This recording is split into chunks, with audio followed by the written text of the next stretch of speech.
I woke up to a woman's trembling voice begging me to give her a child. My body was broken, a deep wound in my belly, blood everywhere, lying on a hard wooden bed in some dark mud brick room lit by a single oil lamp. I wasn't supposed to be here. I died back in my old world, hit by a truck while saving a kid on a construction site. But now I was in someone else's body, a dying scout soldier named Yi Gu in the Great Zhou dynasty, shot through the gut with an arrow on the battlefield. The woman kneeling beside my bed was beautiful in a classical way, but her face was pale and full of fear. She told me her name was Qin Wanru. She said the general had sent her and two other women, Su Meinyang and Zhao Linger, to my father as compensation because the army couldn't pay the reward I'd earned with my life. 3 living people, handed over like goods. She told me the deal. One of them had to bear my child, or after I died, all 3 would be forced into military brothels. A child was their only way to survive. So she gave herself to me, even though I was half dead, and every small movement made my wound tear open with agony. I couldn't even lift my arms to stop her. Just as I was about to slip into darkness for good, something changed. A warm energy exploded through my whole body. My wound started closing on its own. I could actually see the torn muscle knitting back together in seconds. The pain vanished. I was alive, more than alive. My eyes could suddenly see every detail in the dark room, every grain in the wood beams, every thread of a spider's web in the corner. My hearing sharpened too, far beyond normal. That's when I heard voices outside. The village chief, a man named Li Ergu, was talking to my father. He was telling my old man to hand over the 3 women to him once I died, promising money and protection in exchange. When my father cursed him out, Li Ergu turned cold and threatened him. Said if he refused, the officials would just drag the women away anyway, and my father would be left with nothing. I sat up slowly. Qin Wanru woke beside me and stared at me with wide, disbelieving eyes. I looked down at my belly. Nothing left but a faint red line.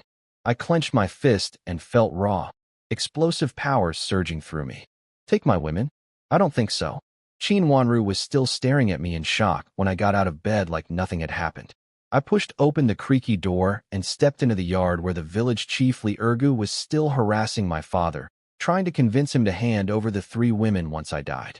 My father was shaking with rage, gripping a wood-cutting knife, but he was too weak from hunger and exhaustion to even stand steady. Li Ergu was mocking him, completely sure of himself. Then I spoke up from behind him. He spun around and nearly jumped out of his skin. He thought I was supposed to be dying. He called it a ghost rising from the dead. My father couldn't believe it either, tears filling his eyes.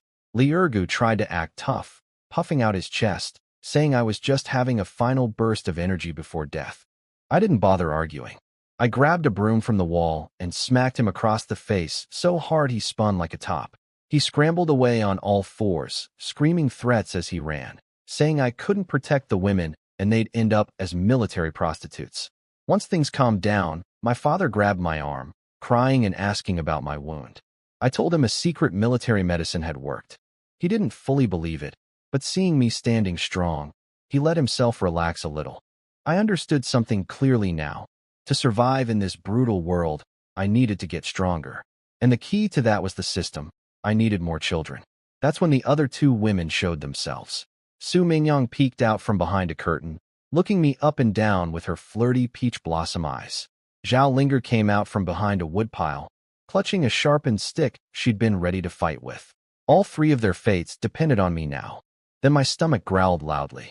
We hadn't had food for days. The women looked worried. There was nothing to cook. But Zhao Linger grabbed a small wooden bow and some rough arrows from a pile of junk and said she'd go hunt rabbits in the back mountain. Her father had been a hunter and she'd learned from him. I went with her. I wanted to test my new body. The forest felt completely different now.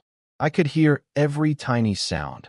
Wind through leaves, bugs crawling on the ground, a bird grooming its feathers far away. My eyes could see through layers of branches and spot the smallest movements. Zhao Linger knew the woods well.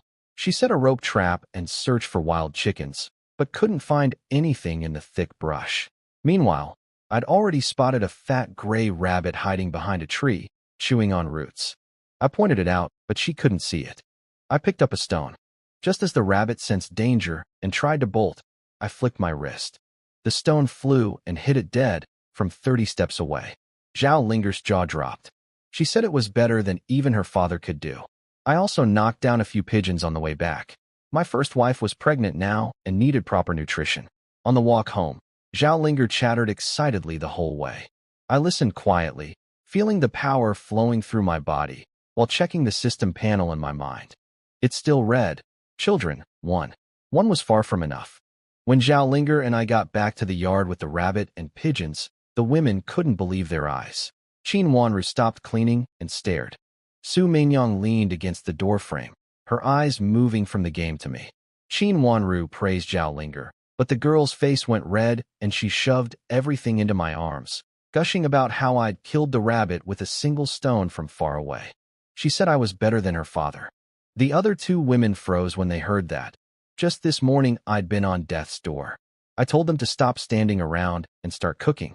Everyone got to work fast. They boiled water, plucked feathers, cleaned guts. The 3 women working around that beat-up old pot actually made the place feel like a real home. My father sat on a stone stool watching, tears in his cloudy old eyes, muttering over and over that heaven had finally shown mercy. They chopped the pigeon into pieces and threw it in the pot, with some dried mushrooms found in a corner. Soon the smell of rich meat soup started drifting out of our broken-down house and into the neighbors' noses. In a village where nobody sees meat for months, that smell was like a magnet. Next door, my uncle's son Lauer was sharpening a hoe when he caught the scent. His wife Wang, a mean-faced woman with narrow eyes and thin lips, came out asking what smelled so good. When she heard it was from our house, she couldn't believe it. Then their half-grown son Sun Baojin ran in saying he'd seen Zhao Linger and me coming back from the mountain carrying a rabbit and pigeons. Greed took over immediately. They figured I was still badly wounded, my father was old and weak, and the women were helpless. What could we possibly do? Wang slapped her thigh and declared they were coming over. Family shares meat, after all. My uncle grabbed his wood-cutting knife, and the 3 of them marched to our gate. My uncle yelled for my father to open up. I ignored him. I lifted the pot lid. The milky white broth was bubbling and smelled incredible. I ladled the thickest portion into a cracked bowl and handed it to Qin Wanru first. She held the hot bowl with trembling hands. She didn't know yet that she was carrying my child. She just thought I was being kind. The banging got louder. Wang screeched through the door about us being selfish, eating alone, not sharing with family. My father was furious and wanted to confront them, but I held him back. I finished a sip of soup, then walked over and unlatched the gate. There stood the 3 of them. My uncle held his knife in plain sight and forced an ugly smile, saying he'd come to taste the soup. Wang shoved past him, glaring at our pot, then started ranting about how my grandmother had lived with them and we'd had it easy, so we owed them. She had some nerve. My father exploded, pointing at my uncle's face, shouting about how during the family split they'd taken everything and promised to care for Grandma, but instead starved her until she died. Now they smelled meat and came running. My uncle's face went white, then red. He screamed that Grandma died of illness and it wasn't their fault. Wang shrieked even louder, calling my father names, then ordered her son to go grab a pot's worth of our soup. The kid smirked and tried to push past me. I just stood there looking at him. He got nervous but puffed up his courage since his father had the knife behind him and told me to move. I grabbed the arm he pushed at me and gave it a light twist. He screamed like a slaughtered pig and crumpled to the ground, his arm hanging limp. Wang threw herself at me like a madwoman. I stepped aside and she fell flat on the dirt. My uncle stared at his howling son, then at me. His hand was shaking on the knife handle. He tried to sound fierce, yelling that I'd gone too far hitting my own cousin, and raised the blade at my head. My uncle swung the knife at my head. Everyone in the yard screamed.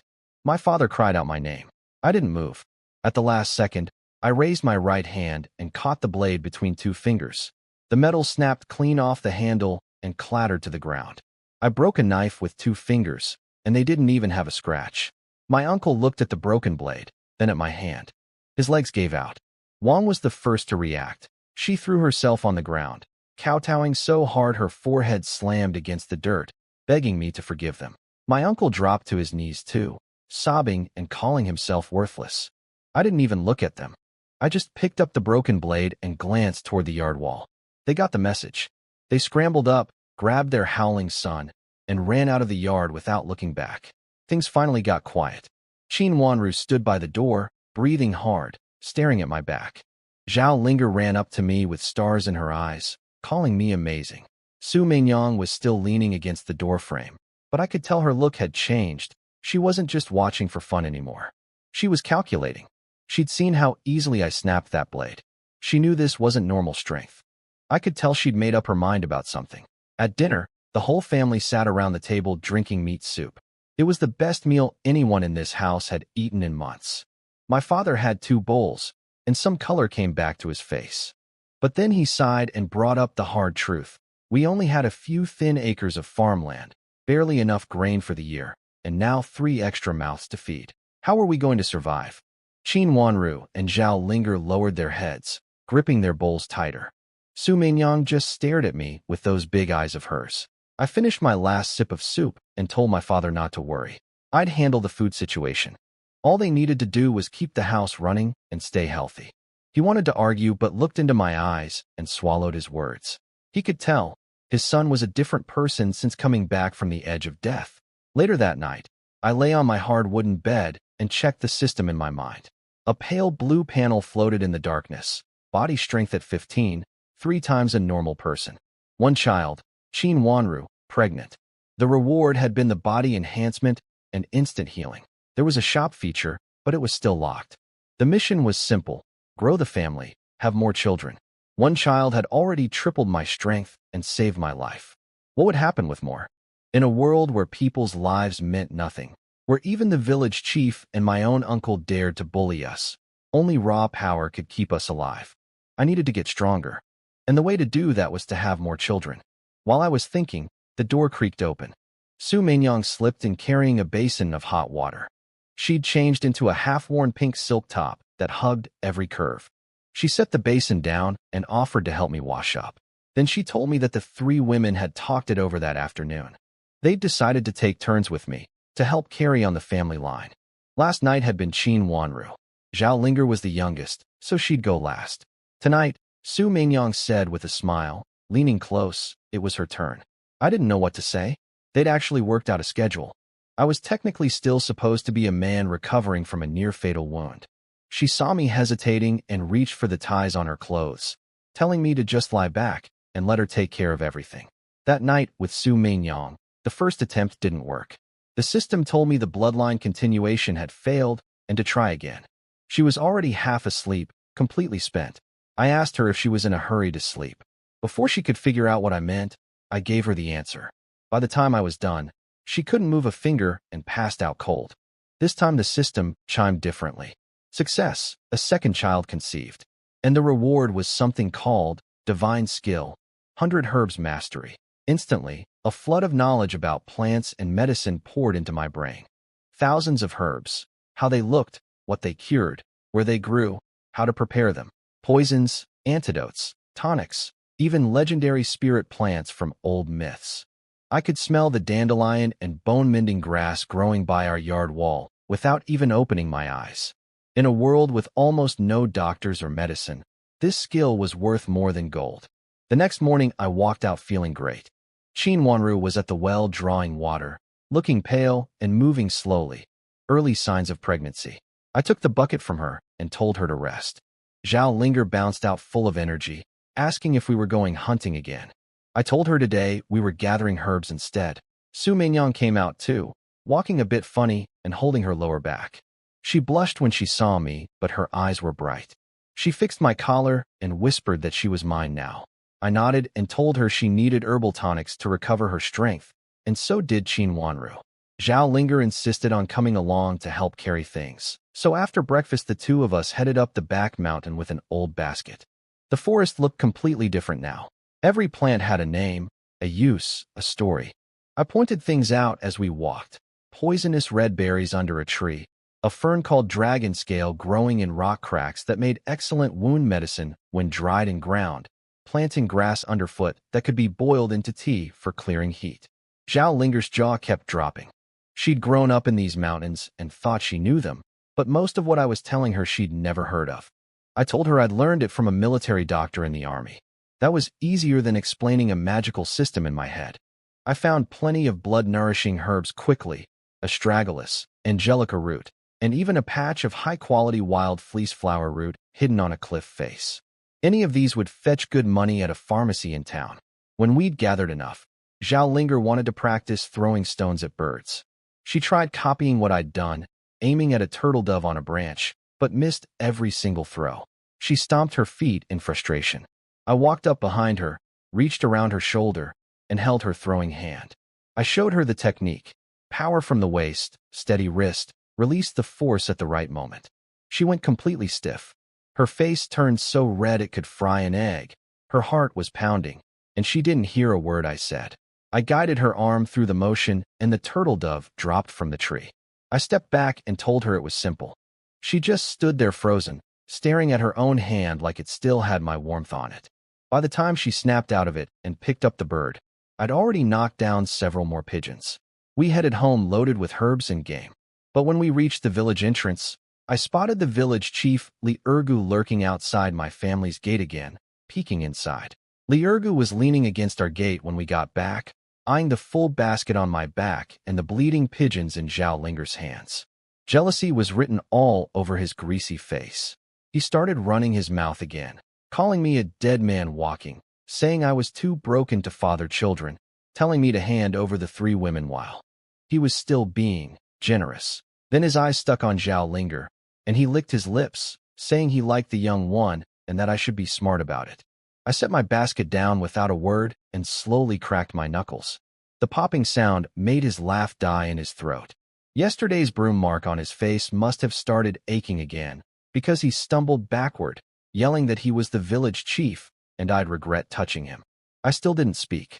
I just bent down, picked up a fist-sized rock, and weighed it in my hand. That was all it took. He turned and ran. He got 2 steps before I flicked the stone into his lower back. He screamed, face planted in the dirt, and ate a mouthful of mud. The rock was stuck in the fat of his waist. I told him next time the stone wouldn't just go into his flesh. He crawled away on all 4s and disappeared. Zhao Linger spat after him and called him trash, then looked at me with those shining, admiring eyes again. My father came out worried, asking if I'd fought with Liurgu again. He was a man who'd spent his whole life avoiding trouble with anyone in authority, and a village chief was authority enough to scare him. I told him to relax. I'd served in the army, fought in battles, earned merit with my life. A village chief was nothing. Even a county magistrate wouldn't dare touch a veteran. It was only half true, but I said it with enough confidence that my father believed it and calmed down. The women came out and saw what we'd brought. I called everyone over and dumped the herbs onto the stone table. They all looked confused at the pile of muddy roots, leaves, and vines. I picked them up one by one and explained. This thick root was astragalus, good for boosting energy and blood. These leg-shaped roots were wild angelica, especially good for women's health. I named every herb and its use like I'd been a medicine man for decades. The women listened in amazement, thinking their man seemed to know everything. Then, from the very bottom of the pile, I carefully pulled out the prize. It was dark brown, shaped like a small human figure, with full roots, giving off a strong, earthy medicinal smell. Wild fleece flower root. A piece this big and this good could sell for at least a dozen taels of silver at a pharmacy in the county town. My father nearly choked. A dozen taels, that was more than a family like ours could save in a lifetime. The 3 women were frozen too, staring at the ugly black root like it was a chest of gold. All the worries about empty rice jars and hungry stomachs suddenly felt solvable. I wrapped it carefully in cloth and tucked it inside my shirt. Then I looked around at the shocked, happy faces of my family and told them, "Tomorrow, I'm going to the county town to trade these herbs for money and grain." Early the next morning, before the sun was fully up, I got ready to leave for the county town. My father had barely slept. His eyes were sunken and worried.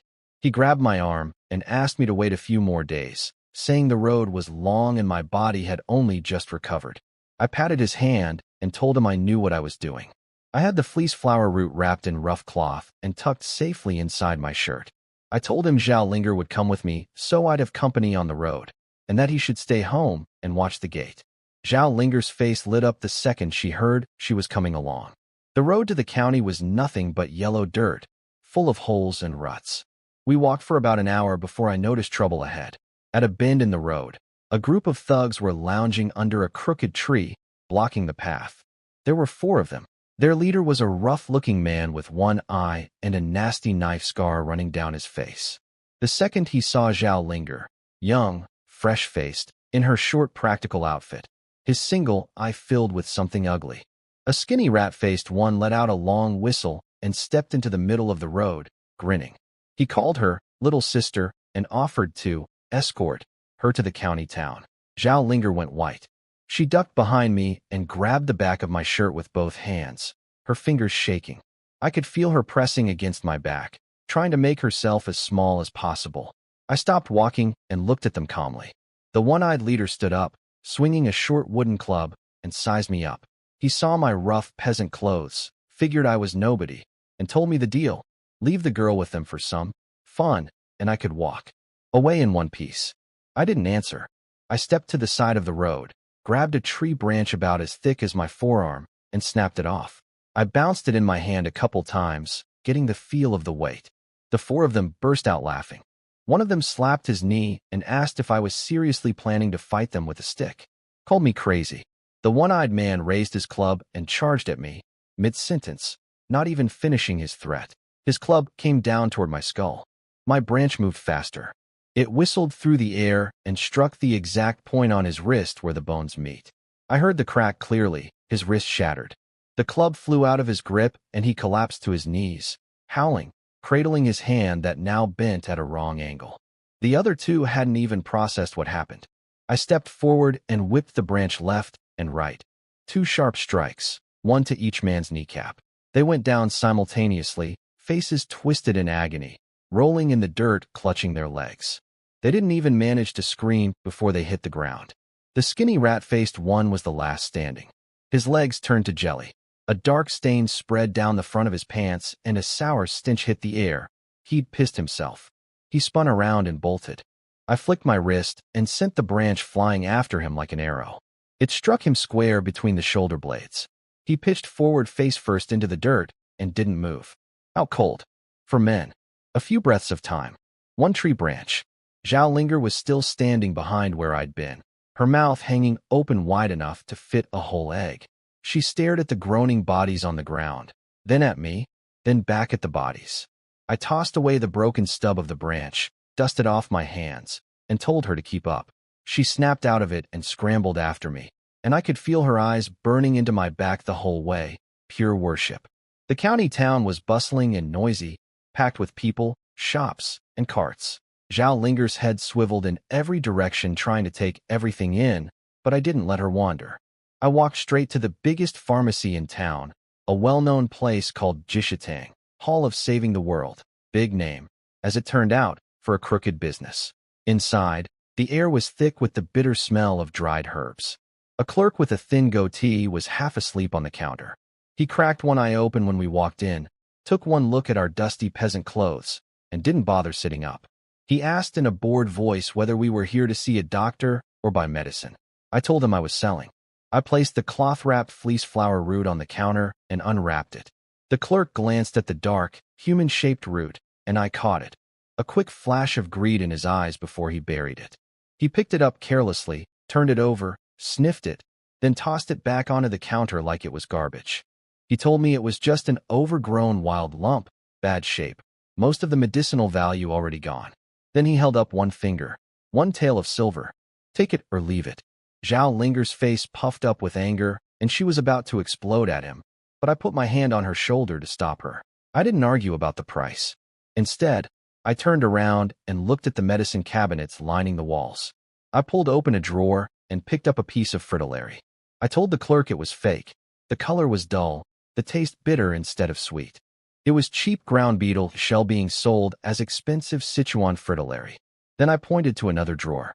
Their deer antler had a smooth, flat cut with no honeycomb pattern inside. It was common horse antler being passed off as the real thing. I asked him if this was how a famous pharmacy like Jishitang made its money, cheating customers with counterfeits. The clerk's face went through 3 colors in 2 seconds. He jumped up from the counter, sputtering that I was talking nonsense, threatening to have me thrown out. The commotion brought the owner out from the back. a fat, greasy-faced man who looked like he'd never missed a meal in his life. The clerk immediately played victim, telling the boss I was some village troublemaker slandering their shop because they wouldn't overpay for a worthless root. The fat owner glared at me and barked an order to have me removed. Before anyone could touch me, a strong voice rang out from the entrance. An older gentleman walked in, well-dressed, sharp-eyed, back straight despite his age, with two servants trailing behind him. The fat owner's expression shifted the moment he recognized the visitor. It was the owner of Renatang, the rival pharmacy right across the street, a man named Qian. Old Qian didn't spare the fat owner a glance. His eyes locked onto the fleece flower root sitting on the counter. He walked over quickly, picked it up with both hands, gently, almost reverently, and began examining it. The more he looked, the brighter his eyes got. His hands started trembling with excitement. He said it was fully human-shaped. The grain pattern was clear and deep, at least 100 years of growth. An absolute treasure, he called it. A true masterpiece of nature. He looked up at me, suddenly very polite, and asked if I was selling. I nodded. He offered 20 taels of silver without a moment's hesitation. 20 taels. The Jishitang owner and his goateed clerk looked like they'd swallowed rotten eggs. 1 tael? That's what they'd tried to steal it for. I told old Qian we had a deal. He sent his servant to fetch the money immediately. A solid 20-tael silver ingot was placed in my hand, heavy and real. I tucked it away, gave a nod of thanks to the old man, and walked out of Jishitang without looking at those two cheats again. With 20 taels burning a hole in my pocket, I went to work. At the grain shop, I bought 2 big sacks of white flour and 1 sack of millet. Real flour, not the gritty stuff mixed with chaff that poor families usually got. At the butcher, I bought 10 full pounds of fatty pork belly, the kind with thick layers of meat and fat that would keep the whole family fed for days. I picked up a large basket of fresh eggs too. When we passed the fabric shop, I stopped. I went inside and chose sturdy, good quality cloth, enough for a full set of clothes for my father, for Qin Wanru, for Su Mainyang, for Zhao Linger, and for myself. Nothing fancy, but solid and warm. When I handed Zhao Linger her piece, she hugged it to her chest and couldn't stop running her fingers over the fabric, smiling so wide her eyes turned into little crescents. For a girl who'd probably never owned anything new, it meant the world. By then we had far too much to carry. I spent a few dozen copper coins to hire an old farmer with an ox cart. We loaded everything up and headed home. The sun was low in the sky when the cart rumbled into the village. And every single person in the village noticed. Heads popped out of doorways and over fences. They stared at the fat sacks of grain piled on the cart, at the thick slab of pork belly swinging from a hook, at the basket of eggs, at the rolls of new fabric. The cart creaked to a stop right in front of our gate, and I could feel the whole village's eyes drilling into my back, shocked, jealous, and confused about how the dying man's family had suddenly become the richest household on the street. When the ox cart stopped in front of our broken-down gate, it felt like the whole village held its breath. Every pair of eyes was glued to what was on that cart: 2 fat sacks of white flour, a bag of golden millet, a thick slab of pork belly hanging off the side, a basket of neatly stacked eggs, and rolls of fresh indigo blue cotton fabric glowing in the evening light. For a village like ours, where people barely saw meat once a year, it might as well have been a king's treasure. My father was the first one out. He looked at everything on the cart, and his lips trembled, caught between wanting to smile and wanting to cry. Qin Wanru and Su Mainyang came out leaning on the doorframe. When Qin Wanru saw the flour, tears rolled down her pale cheeks. No more worrying about the family starving. Su Mainyang puffed out her chest and swept her gaze over all the villagers staring from outside, their faces full of jealousy and greed.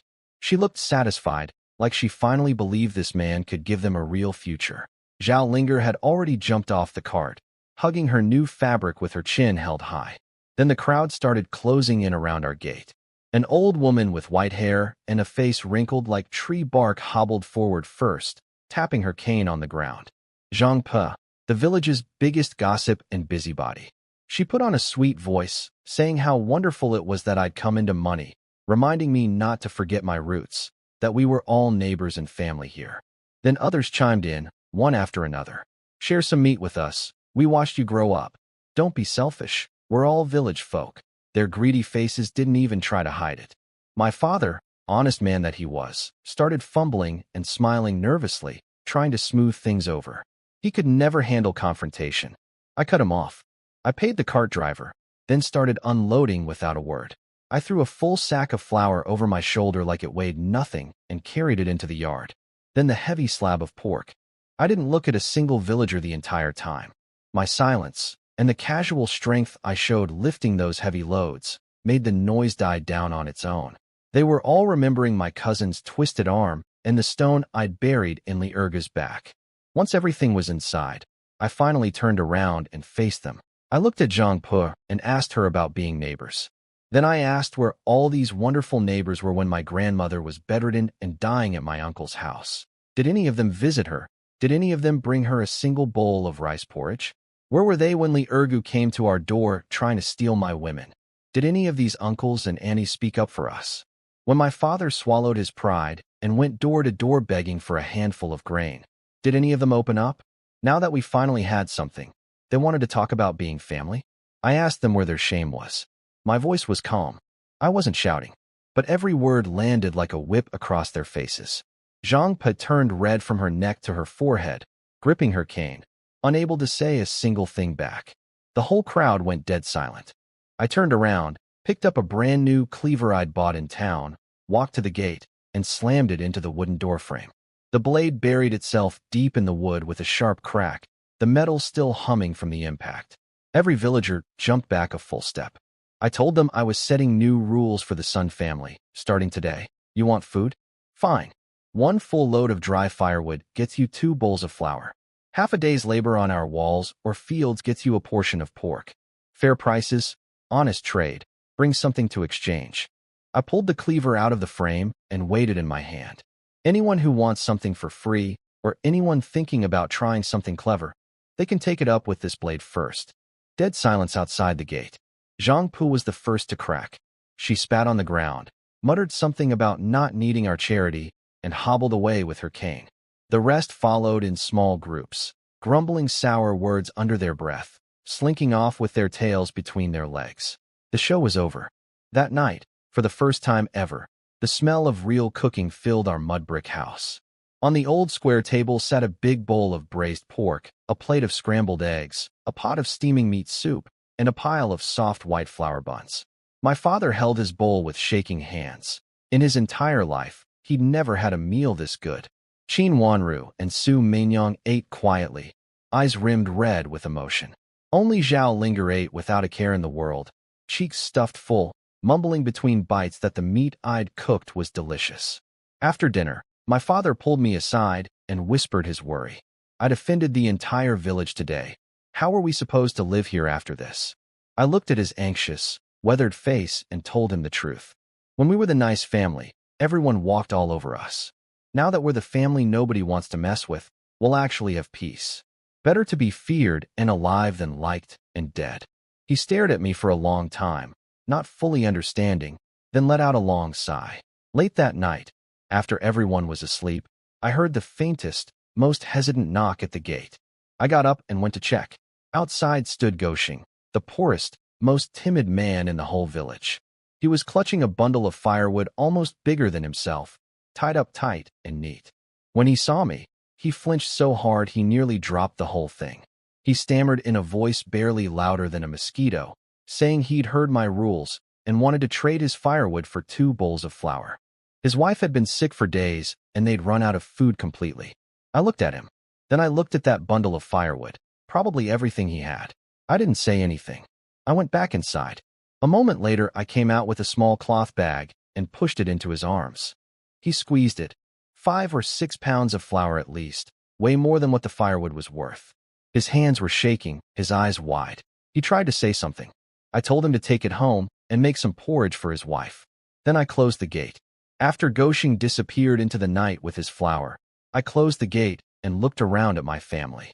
My father was torn, proud of me, but worried I'd gone too far with the village. Qin Wanru and Su Meinyang quietly cleaned up, stealing glances at me. Zhao Linger bounced over with a basin of well water for me to wash my face. I told them all not to worry. I had things under control. Then everyone turned in for the night. Lying in bed, I pulled up the system panel in my mind. My body strength had climbed to 20, 4 times a normal person. 2 children on the way. But the shop was still locked, and the mission still read, grow the family, make it strong. I stared at those words and thought hard. Growing the family wasn't just about having more kids. In this world, a real family needed land, money, workers, and a fortress that nobody would dare touch. Not these crumbling mud shacks we lived in. I think I understood now. To unlock the shop, I had to actually build something. The next morning, barely after dawn, I heard sounds outside the gate. I went out and found Goshing. He'd already stacked his firewood neatly along our wall and was sweeping the yard with a ratty old broom, trying to be useful. When he saw me, he froze and started nervously rubbing his hands, saying he just wanted to help. I told him straight, I didn't need charity labor. His face went white, and he looked like he was about to cry, thinking he'd made me angry. I cut him off. I told him if he worked for me, I'd pay him wages. Real wages. 50 copper coins a day, plus 2 meals. His eyes went huge. In town, backbreaking labor only paid 30 coins a day. He dropped to his knees and tried to kowtow, calling me his savior. I pulled him back up and told him we didn't do that in the Sun family. He was my hired worker, do the job right, and collect the pay. Simple as that. The moment he agreed, the system chimed in my head. It said I'd recruited my first household servant and unlocked the family retainer system. The reward, 1 tael of silver per day, deposited automatically into the system space every midnight for me to withdraw anytime. 1 tael a day, that was 30 taels a month. Just like that, money was no longer a problem. I looked at this skinny, grateful man standing in front of me and realized something. Growing the family had a second path, not just children, but people. Followers. Workers. Building a household. Goshing grabbed a hoe and attacked the abandoned plot behind the house like a man possessed. He didn't stop, didn't complain, just tore into that overgrown ground like his life depended on it. Meanwhile, I gathered everyone in the yard, my father, Qin Wanru, Su Mainyang, Zhao Linger, and laid out the plan. First, tear down the low, crumbling yard wall and rebuild it tall and solid, so thick that no one in this village would even dare peek inside. Second, once Goshing finished turning the soil, we'd plant grain and vegetables for ourselves. Third, and this was the one that made my father's jaw drop, we were tearing down these leaking mud houses. He panicked. Where would we live? I told him we'd build new ones. Not mud brick. Green brick with proper tile roofs. The kind of house only wealthy families lived in. My father's lips trembled. He asked how much that would cost. I told him I'd handle the money. 1 sentence, and that was the end of the discussion. Su Mainyang stared at me with those bright eyes of hers, and I could see she'd made her judgment. This man was worth betting everything on. By evening, Goshing had turned over half the back plot. He was drenched in sweat, but grinning from ear to ear. I counted out 50 copper coins and put them in his hand right there. His fingers shook holding the weight of them. Then I had another thought. Qin Wanru and Su Mainyang were both pregnant now. They shouldn't be doing heavy housework, cooking 3 meals, hauling water, washing clothes. I asked Goshing if his wife could cook. He nodded frantically, saying she was quick and capable. I told him to bring her tomorrow. She'd handle all the meals and laundry for my household. 30 coins a day for her, and both of them would eat at our table from now on. He just stood there staring at me like I'd told him the sky was green. Both of them employed, both getting paid, both eating for free? He couldn't process it. When it finally sank in, his face turned beet red and he bowed over and over, promising she'd be here first thing in the morning. Then he practically sprinted home to tell her the news. Goshing practically flew home that night. He and his sick wife held each other and cried when he told her the news. Back at our place, my father couldn't hold it in any longer. He asked how we could afford 80 coins a day plus meals for 2 people. We didn't have that kind of money. I told him not to worry about the money. That was all I said, and he swallowed the rest of his questions. Qin Wanru and Su Mainyang exchanged a look. They thought it was a lot too, but seeing how calm I was, they settled down. Zhao Linger just watched me with those bright worshipful eyes. In her mind, everything I did was right. That night in bed, I checked the system. The panel confirmed it. 1 tael of silver per day for each household servant. If Goshing's wife joined too, that would be 2 taels daily, 60 taels a month. I was paying them both 80 coins a day total, which came out to barely over 2 taels for the whole month. The profit was enormous. Now I fully understood what the system meant by grow the family. It wasn't just about children. People were part of the family too. Loyal followers counted. I was on the right path. With this steady income, building a real house was no longer a dream. The next morning, before sunrise, Goshing and his wife Tsuwa were already waiting at our gate. She was thin and sickly looking, with a yellowish face, but her eyes were clear and honest. She bowed deeply to me and my father without saying a word, then went straight to the kitchen and started working. I told Shin Wanru and the others to help her settle in. Then I laid out the plan again and gave everyone their jobs. My father was too old for heavy work, so I told him to mix mud and supervise. Shin Wanru, Su Mainyang, and Zhao Linger would help Goshing move lighter things. Then I stripped off my shirt, showing the hard, sculpted muscles underneath, and got to work myself. The news that I'd hired Goshing and his wife at 80 coins a day spread through the village like wildfire by morning. Under the crooked tree at the village entrance, the idle men gathered to gossip. They said I was crazy. 80 coins was what skilled workers in the county earned. They said I was showing off with no real money behind it. Then someone mentioned I was planning to tear down our mud houses and build green brick ones with proper tile roofs. That set off a storm of laughter. They called me delusional. Zhang Pa hobbled over and screeched that I'd been bewitched by the women, that within 10 days I'd be selling my pants and begging for scraps. Li Ergu and my uncle were in the crowd too, spitting and sneering. Meanwhile, inside our yard, the work was moving fast. Goshing attacked the back field like a machine, turning soil deep and even. Zhao Linger darted around like a happy butterfly, hauling rocks and pulling weeds, her face flushed pink with effort and excitement. But it was me they couldn't stop staring at. Other people build walls by stacking small stones piece by piece. I walked to the foot of the hill, wrapped my arms around a boulder that weighed 200 or 300 pounds, lifted it clean off the ground, and carried it back to the yard. I set it down on the wall foundation with a heavy thud. A passing villager saw me do it, and was so terrified, he dropped his basket and ran. Soon there were several pairs of eyes peeking over our wall, watching me stack those massive stones one after another like I was moving blocks of tofu. Their faces went white. They didn't even dare breathe loudly. They were all thinking the same thing. This wasn't human strength. I was a monster. At noon, Suehua served up a real lunch. Her cooking was plain, but the ingredients made up for it. A big pot of white rice, a plate of sliced pork stir-fried with greens, and a basin of egg drop soup. The smell drifted across half the village. People sitting in front of their own watery porridge cursed under their breath, torn between jealousy and misery. By the end of the day, the entire back plot was turned over and the stone foundation of the new wall was already waist-high. I counted out 80 copper coins in front of everyone and placed them in Goshing's palm. He and Suehua held those heavy coins with trembling hands, eyes red and wet. They thanked me over and over before heading home. But they didn't make it far. At the village entrance, Li Ergu and a few others were waiting for them. He blocked their path, eyeing the coins in Goshing's hand with that ugly half-smile of his.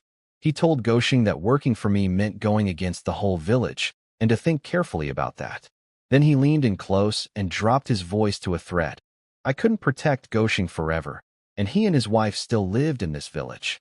Goshing was clutching his coins and trying to shield his wife, but Li Ergu blocked them like a wall. He reached for Goshing's money, demanding a tribute to the village chief. One of his thugs grabbed at Suehua, calling her little sister with a greasy grin. She screamed.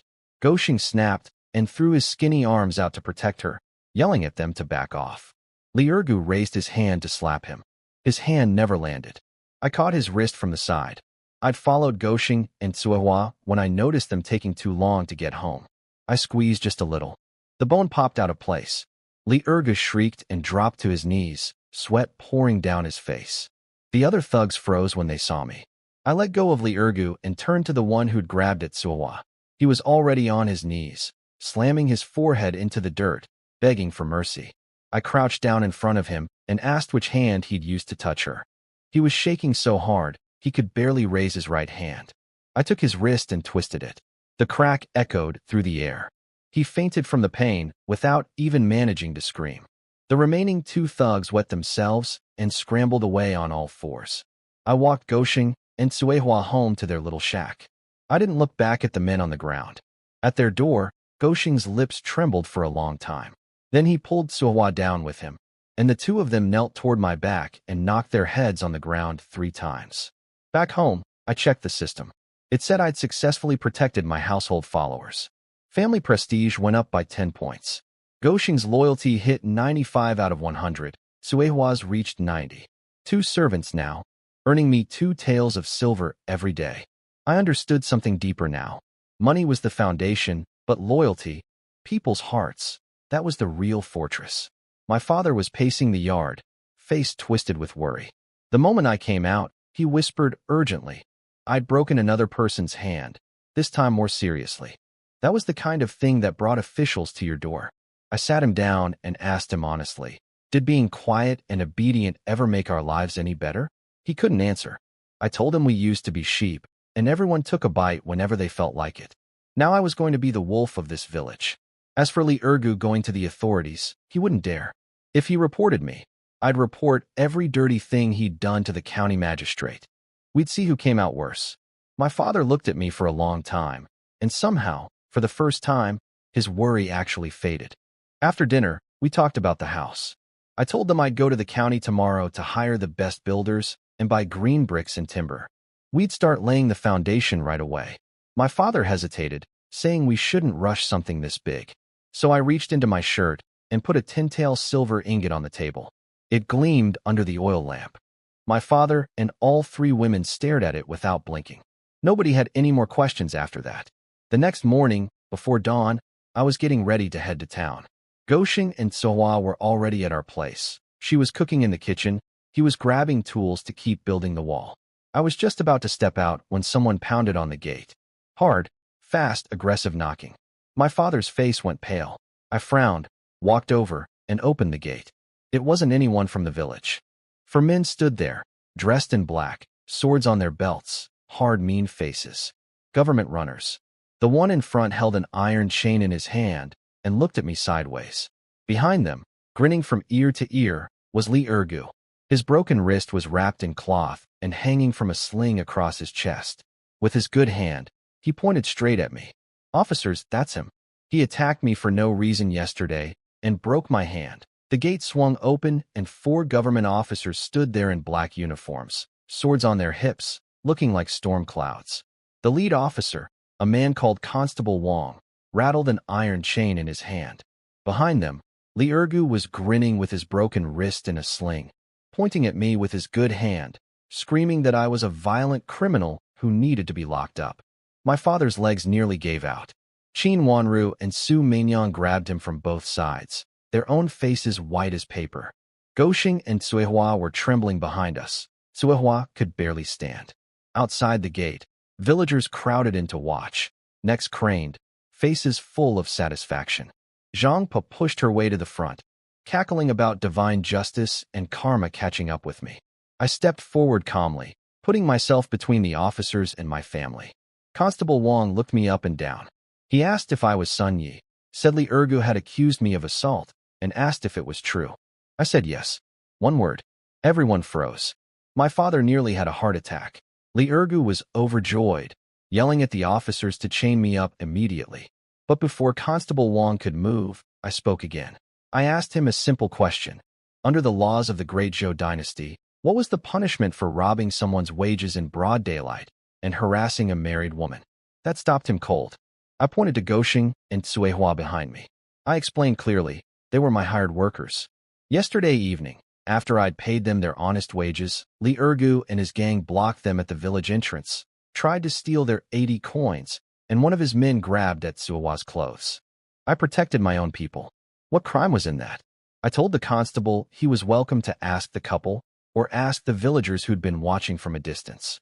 Several people in the crowd flinched and looked away. They'd seen everything.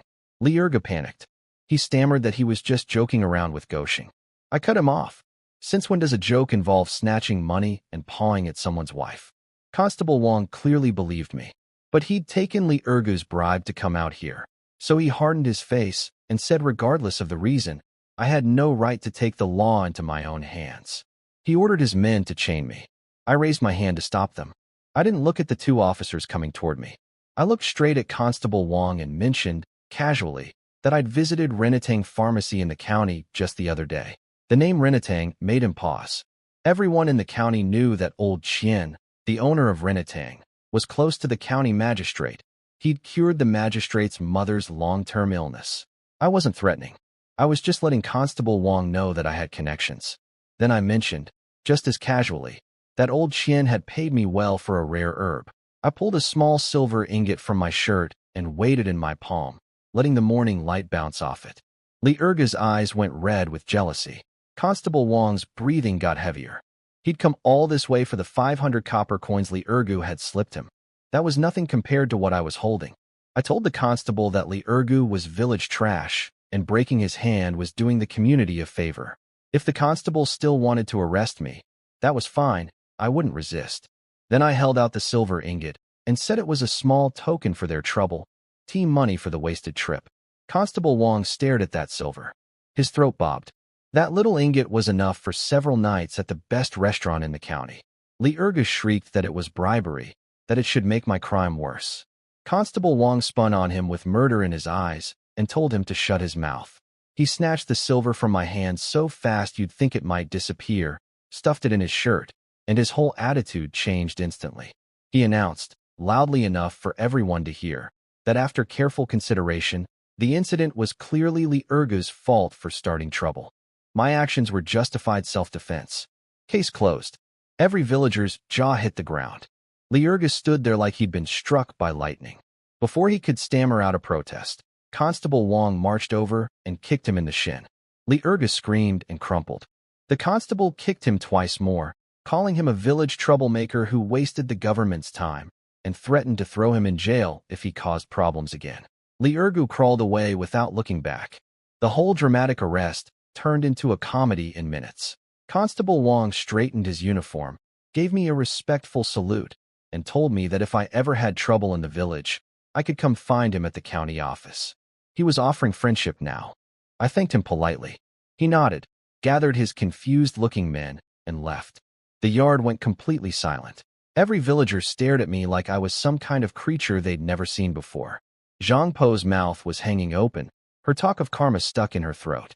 When my eyes swept over the crowd, they scattered like startled birds, heads down, not a word from any of them. I closed the gate. My father let out the longest breath of his life. He looked like he'd been pulled out of a river. Qin Wanru and Su Meinyang gazed at my back with something beyond words in their eyes. And Zhao Linger launched herself toward me, stars dancing in her eyes, shouting that I was amazing. After the gate closed, my father collapsed onto the ground, gasping like a drowning man. The first thing out of his mouth was about the 10 taels of silver. He couldn't believe I'd just given it away. His face twitched with pain at the thought. I helped him back onto the stone stool and explained it simply. That 10 taels bought us the freedom to build our house in peace, with no one daring to cause trouble again. If I'd been dragged off to jail today, this family would have fallen apart. When he thought about it that way, the money didn't seem so wasted anymore. Zhao Linger didn't care about any of the money talk. She just knew I'd chased off the bad guys. She flew over and latched onto my arm like a little sparrow. I patted her head. Goshing and Sohua were still standing in the corner, shaken to the bone. The way they looked at me had changed. I wasn't just their employer anymore. I was something closer to a protector, someone who could hold up the sky for them. I clapped my hands and told everyone to get back to work. Nobody argued. Goshing swung his hoe harder than ever, and Suehua stood a little taller in the kitchen. The news ripped through the village in no time. Son, you spent 10 taels of silver, bought off the constable, and had the village chief kicked around like a stray dog. The mood in the village flipped completely. Yesterday, it was smugness and schadenfreude. Today it was pure fear. People realized I didn't just have inhuman strength and money. I could handle the government too. Li Ergu had bullied this village for years, and in front of me, he was nothing. The Sun family was untouchable now. Half the people who'd been talking trash yesterday wouldn't even step outside their doors, afraid of running into me. Zhang Pa barricaded herself in her house with a rock against the door and didn't show her face all day. Then, in the afternoon, something I didn't expect happened. Villagers gathered outside our gate again. But this time they weren't there to mock or make demands. They stood hunched over with nervous, flattering smiles, holding offerings, bundles of firewood, baskets of wild greens. Nobody dared knock. Nobody dared raise their voice. They just waited. Goshing found them when he went out to dump water. They told him they wanted to work for me. They'd heard about the house I was building and wanted to help. Hauling, digging, stacking walls, whatever I needed. These were the same people who'd ignored Goshing his whole life. And now they were calling him brother with big fake grins. I walked out. The crowd split apart instantly, making a path for me. Nobody breathed. I looked at every face, one by one. I remembered them all, every expression they'd worn while watching our family struggle. I stopped in front of the loudmouth who'd been egging Lee Urgu on just yesterday. He was bowing so low his back was nearly horizontal, swearing he was strong and willing. I told them yes, I'd take workers. Relief washed over their faces. Then I added a condition that wiped the smiles right off. I pointed at the ground in front of our doorstep and told them, anyone who wanted to work for the Sun family had to show sincerity first. Kneel down and knock your head on our threshold. Dead silence. Every face turned dark red. Grown men, being told to kowtow to a doorstep. That was harder to swallow than a beating. They stood there wrestling with their shame and their hunger. The loudmouth looked at my expressionless face, then thought about 50 coins a day and 2 hot meals with meat. He gritted his teeth. He dropped straight to his knees and slammed his forehead into the ground in front of our gate, yelling that he'd been blind and begging for a chance. Once the first man knelt, the rest followed. One after another, thud after thud, a whole row of villagers on their knees outside my gate. I watched without any change in expression. I didn't help anyone up. I told them the rule. Anyone who'd kowtowed should show up before sunrise tomorrow carrying a full load of good, dry firewood. Then I'd take them on.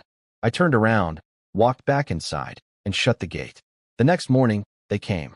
Every man who'd knelt the day before showed up at dawn with a heavy bundle of firewood on his shoulders. I kept my word and took them all, but on different terms than Goshing. They were new, so they'd be on trial for 3 days. 30 coins a day, 1 meal at lunch. If they worked well, after 3 days they'd get the same deal as Goshing. Nobody complained. Having work and money at all felt like a gift to them. For the first time, our little yard was packed with activity.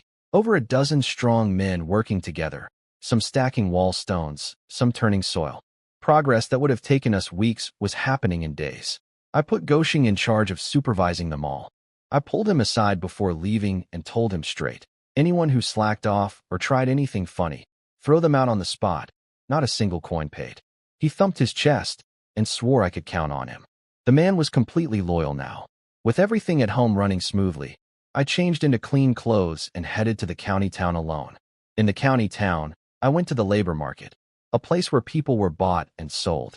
A scrawny man with a goatee greeted me eagerly, asking what kind of workers I wanted. I told him straight.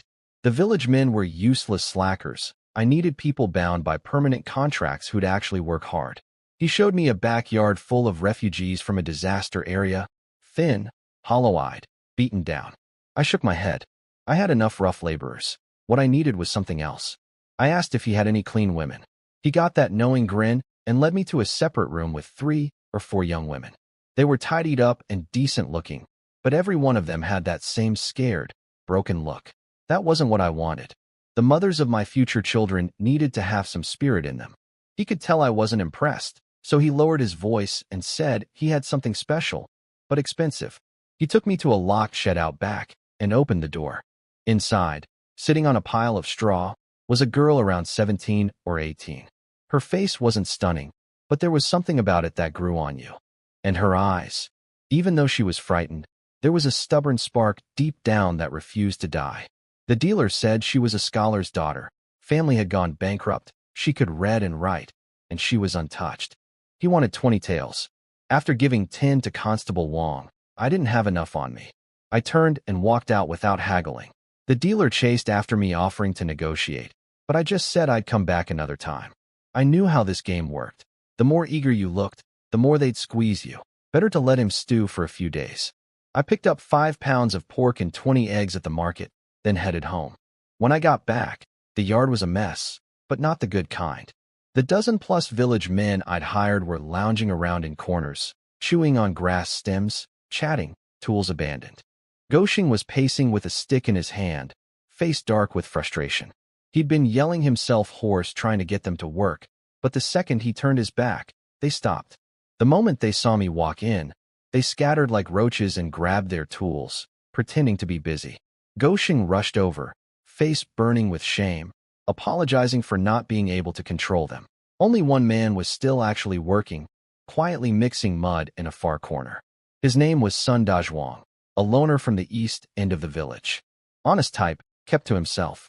I handed the meat and eggs to Tsuehua, patted Goshing's shoulder, and told him it wasn't his fault.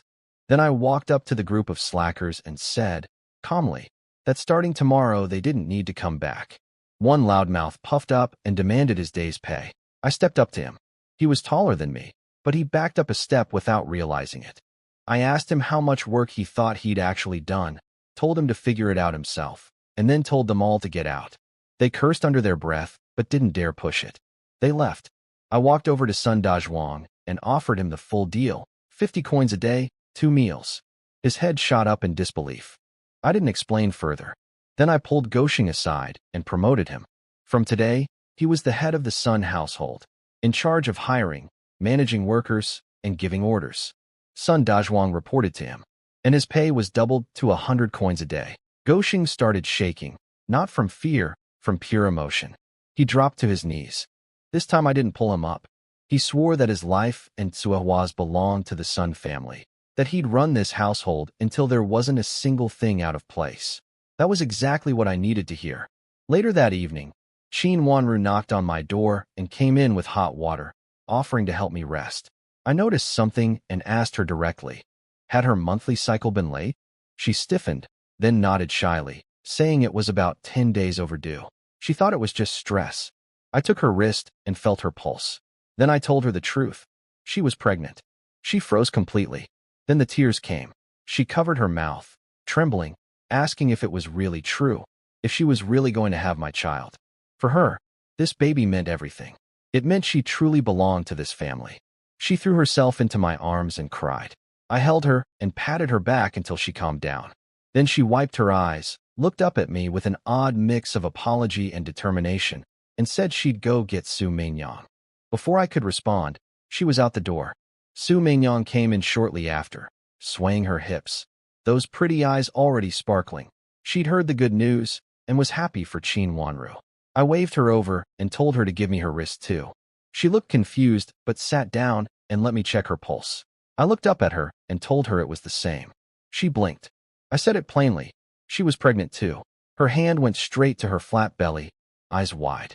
She couldn't believe it. She didn't feel sick, didn't feel anything different. I told her it was still too early for symptoms, but give it some time. Her face turned completely red.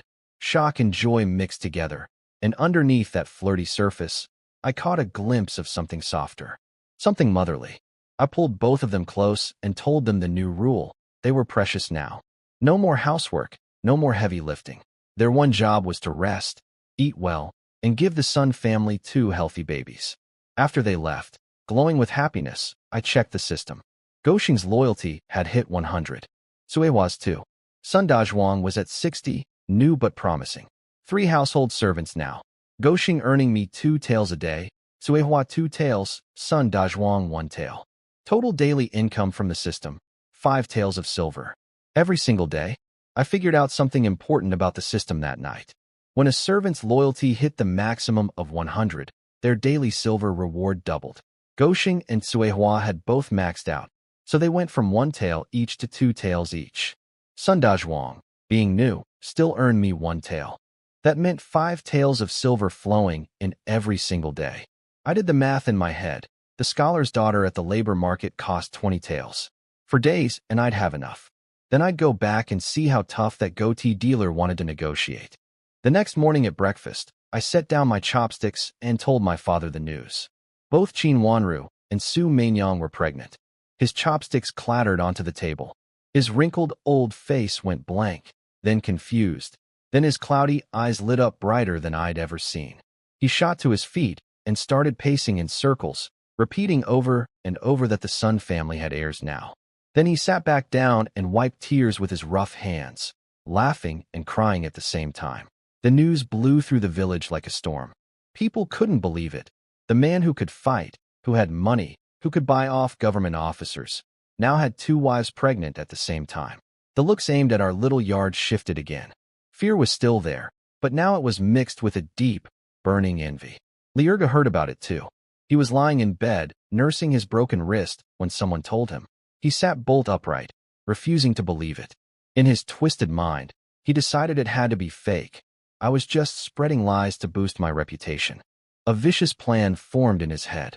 He'd expose me in front of the whole village and destroy my name. He scraped together his last few coins, limped over to the home of a local herbalist named Dr. Zhao, a mediocre hack who mostly treated headaches and colds, and dragged the terrified man to our gate. A crowd gathered again. Liurgu stood there with his arm in a sling, eyes wild with sick excitement, shouting to everyone that I was a liar. He said there was no way 2 women got pregnant at the same time, and he'd brought a real doctor to prove it. Behind him, Dr. Zhao clutched his medicine box, pale-faced and shaking. Clearly he'd been forced into this. I opened the gate and walked out with my father, Qin Wanru, and Su Mingyang behind me. I looked at Li Ergu quietly until he started squirming. I reminded him that my warning from yesterday apparently hadn't stuck. He puffed up his chest and declared he wasn't here to fight, just to settle things fairly. He challenged me to let Dr. Zhao check the women's pulses. If they weren't pregnant, he said, I was a fraud and my women should be sent off as military prostitutes. My father shook with fury and cursed him. I just said 2 words, fine, go ahead. Everyone froze. Liurgu was thrilled. He thought I was bluffing. But I added a condition.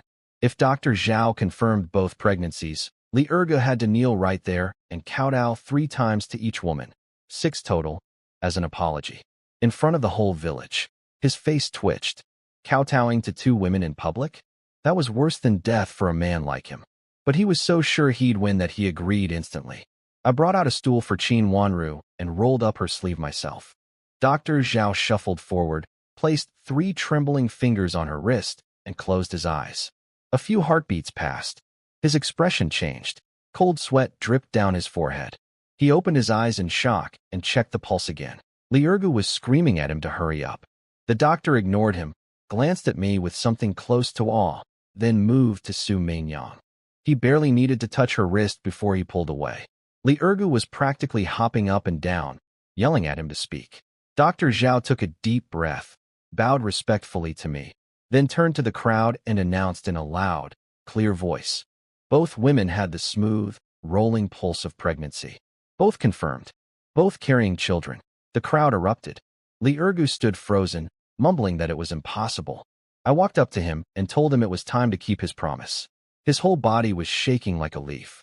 He looked at my blank face, then at the mocking, disgusted expressions of every villager around him.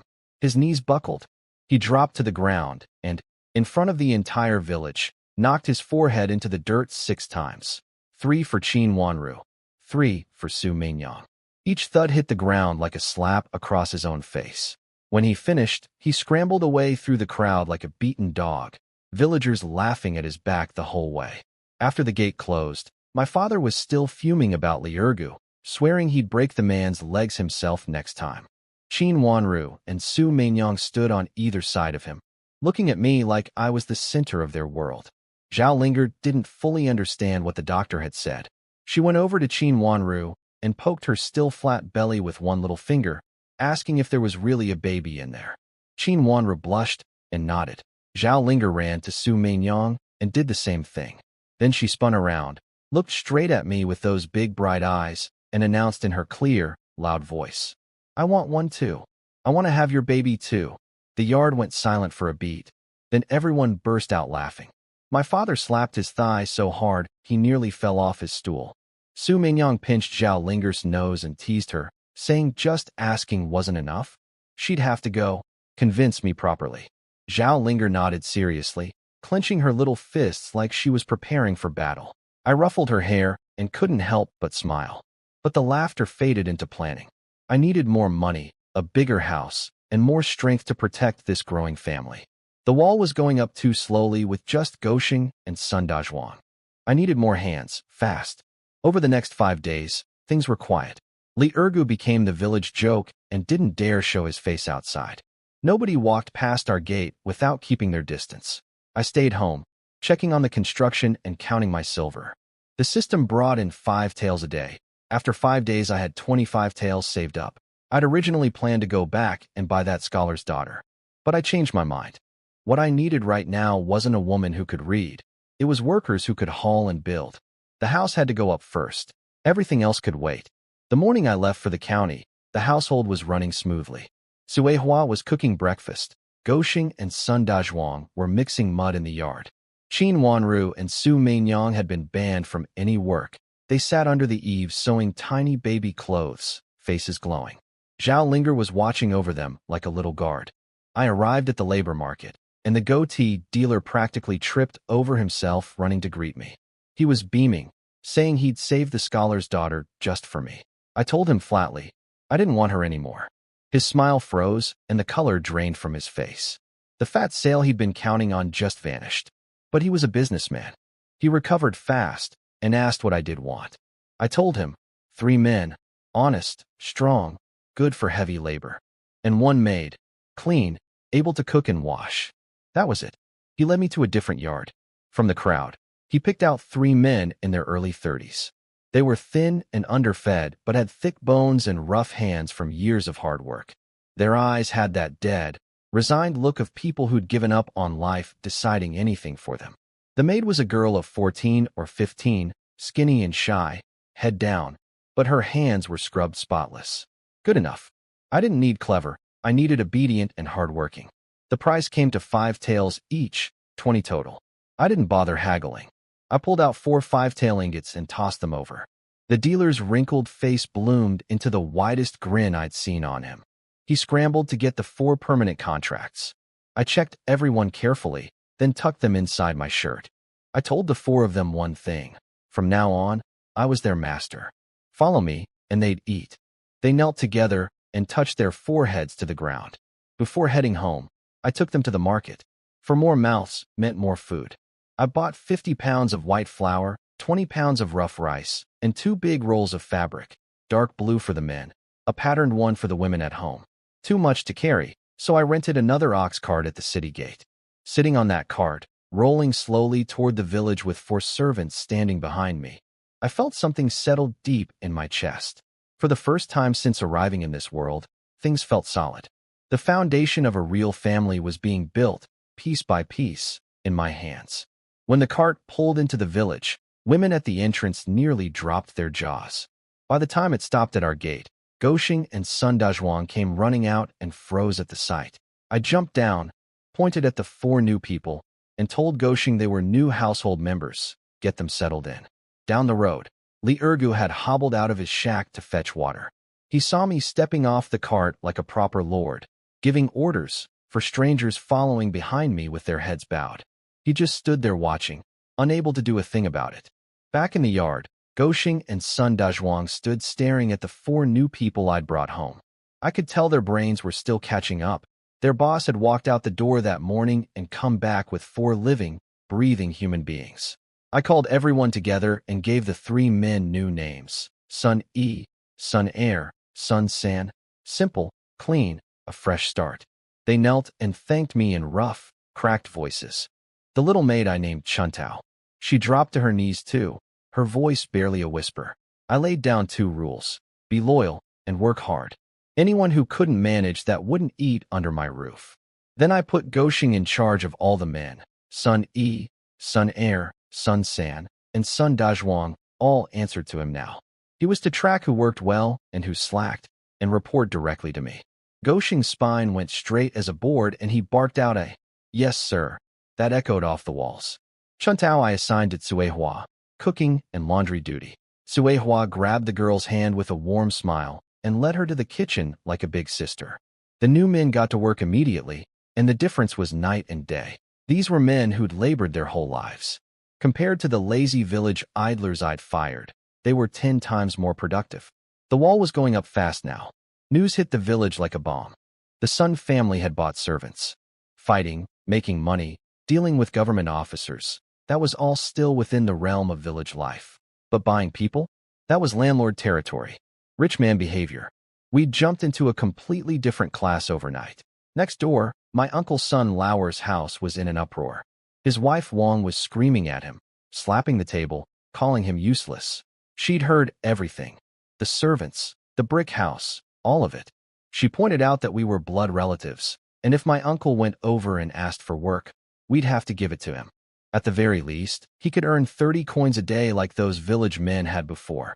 She called him a coward. She threatened to go herself if he wouldn't. My uncle finally cracked under her nagging. He put down his pipe, dragged himself out the door, and shuffled over to our gate. He stood outside for a long time before he found the nerve to knock. Goshing opened the door. My uncle forced an ugly smile and asked if my father was home, said he wanted to talk. My father and I both came out. My father's face was cold. These two brothers had been on bad terms for years, and Wang's poisonous mouth had made things worse. My uncle stammered through his pitch. Since we were family, and we needed help building the house, maybe he could lend a hand. It would be more reliable than hiring strangers, he said. My father was about to explode, but I stopped him. I looked at my uncle. The shifty eyes, the fake friendliness, the obvious greed. Wang had pushed him into this, and he was too weak to say no. I told him calmly that Goshing was in charge of all construction and hiring decisions now. If my uncle wanted work, he'd have to ask Goshing. Both my father and my uncle went stiff. Making a blood relative ask permission from a servant? My uncle's face turned purple with humiliation. I acted like I hadn't noticed. I patted Goshing's shoulder and told him my uncle wanted to work. What did he think? Poor Goshing was sweating rivers, stammering that he couldn't possibly make that decision. I smiled, a smile that made my uncle's blood run cold, and told Goshing that if he couldn't handle small decisions like this, how would he manage bigger ones later? Then I walked back inside, leaving them to sort it out. Just the flustered Goshing and my uncle standing in the yard, one too nervous to speak and the other two ashamed to leave. In my room, I checked the system. Goshing and Suehua were still at maximum loyalty, 100 each. Sun Dazhuang had climbed to 70. The four new ones were low, Sun E, Sun Air, and Sun San at 10, Chuntao at 20. They hadn't earned enough trust yet to generate silver. My daily income stayed at 5 taels. That was fine. Loyalty takes time. Then something new appeared on the panel, a golden line of text. My household had reached 7 members out of 10 needed for a milestone, unlocking a new feature, clan registry. It let me see the real-time attitude of any blood relative within 3 generations toward me. I checked my uncle immediately. Sun Lauer, attitude -15, jealousy and greed. Then I looked up his wife Wang. Attitude -40, resentment and greed.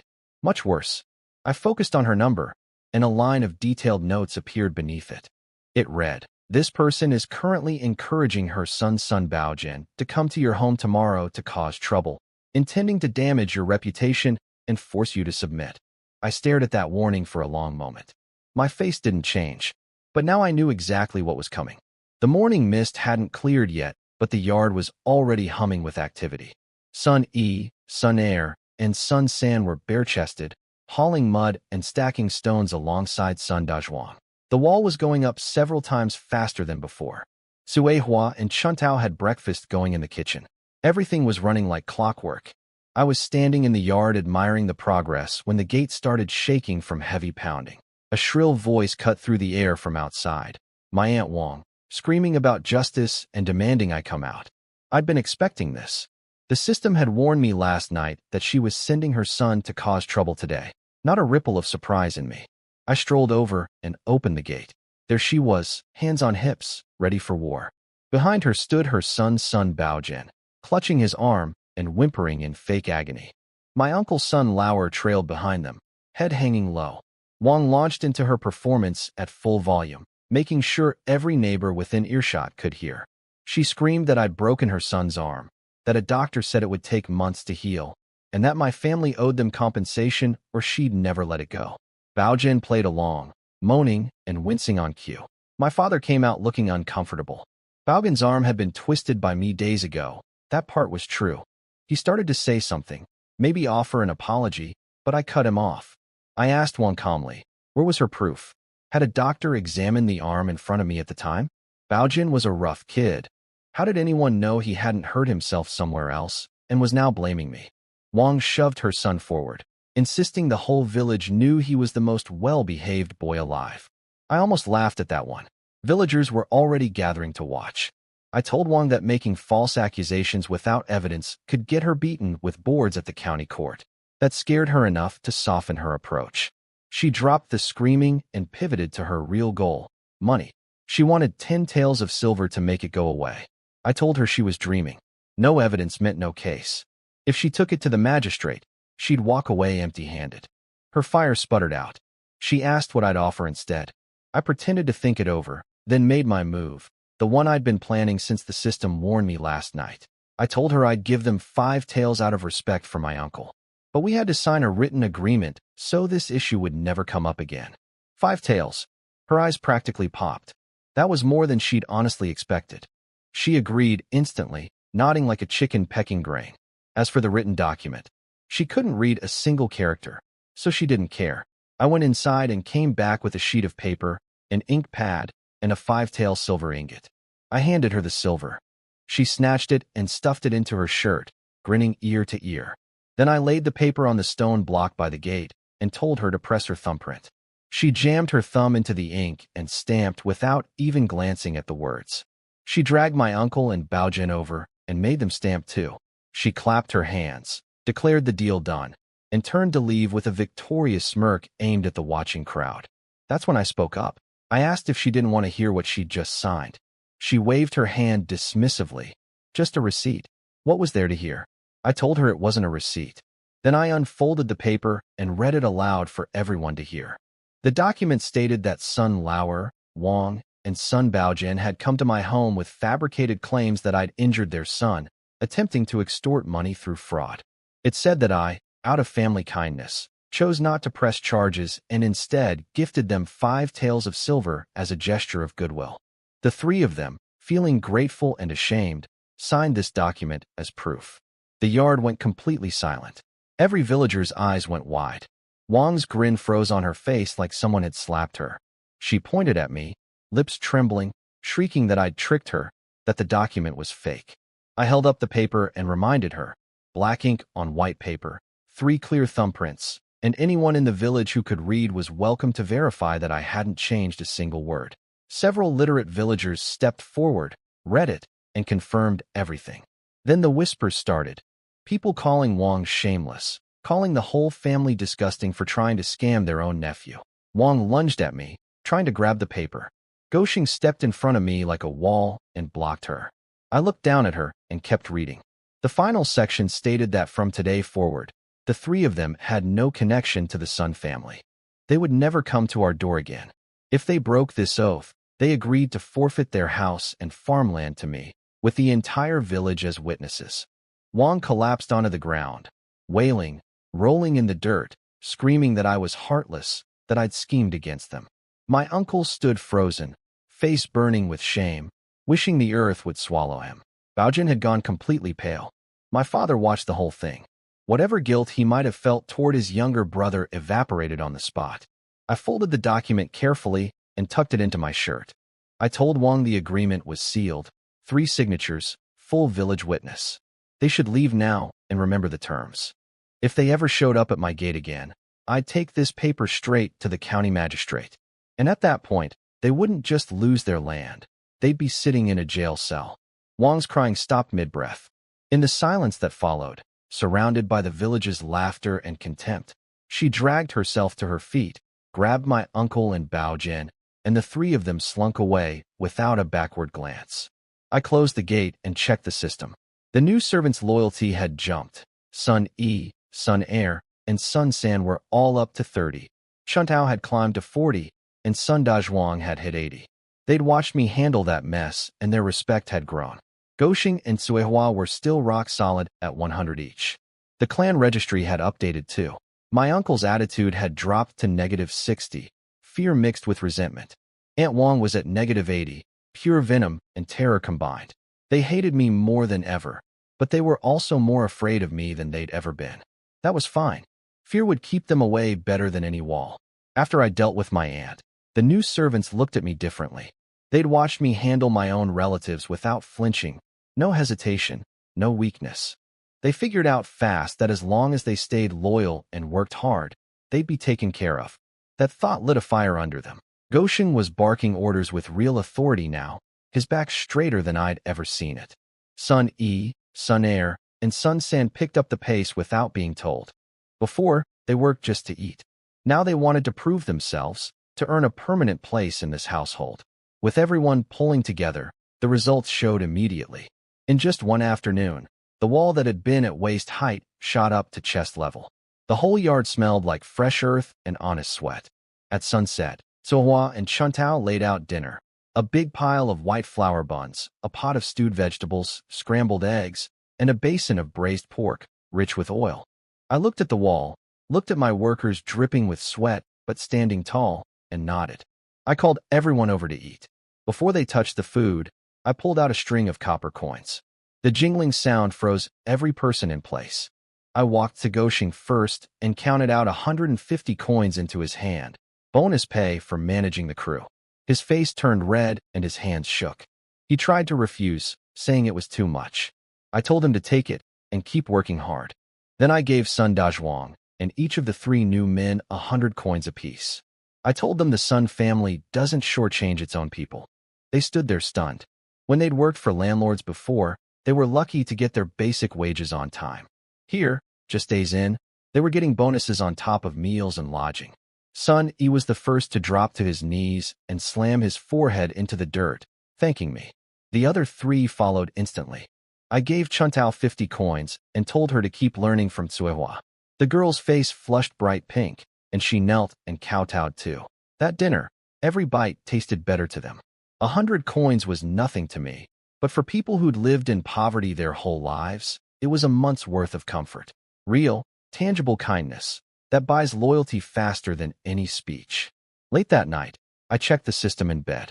The bonuses had worked exactly as I'd hoped.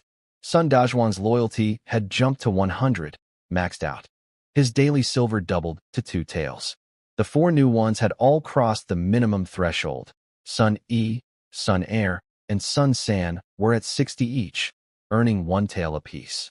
Chuntao was at 70, also 1 tael. Total daily income, 10 taels of silver, double what it was yesterday.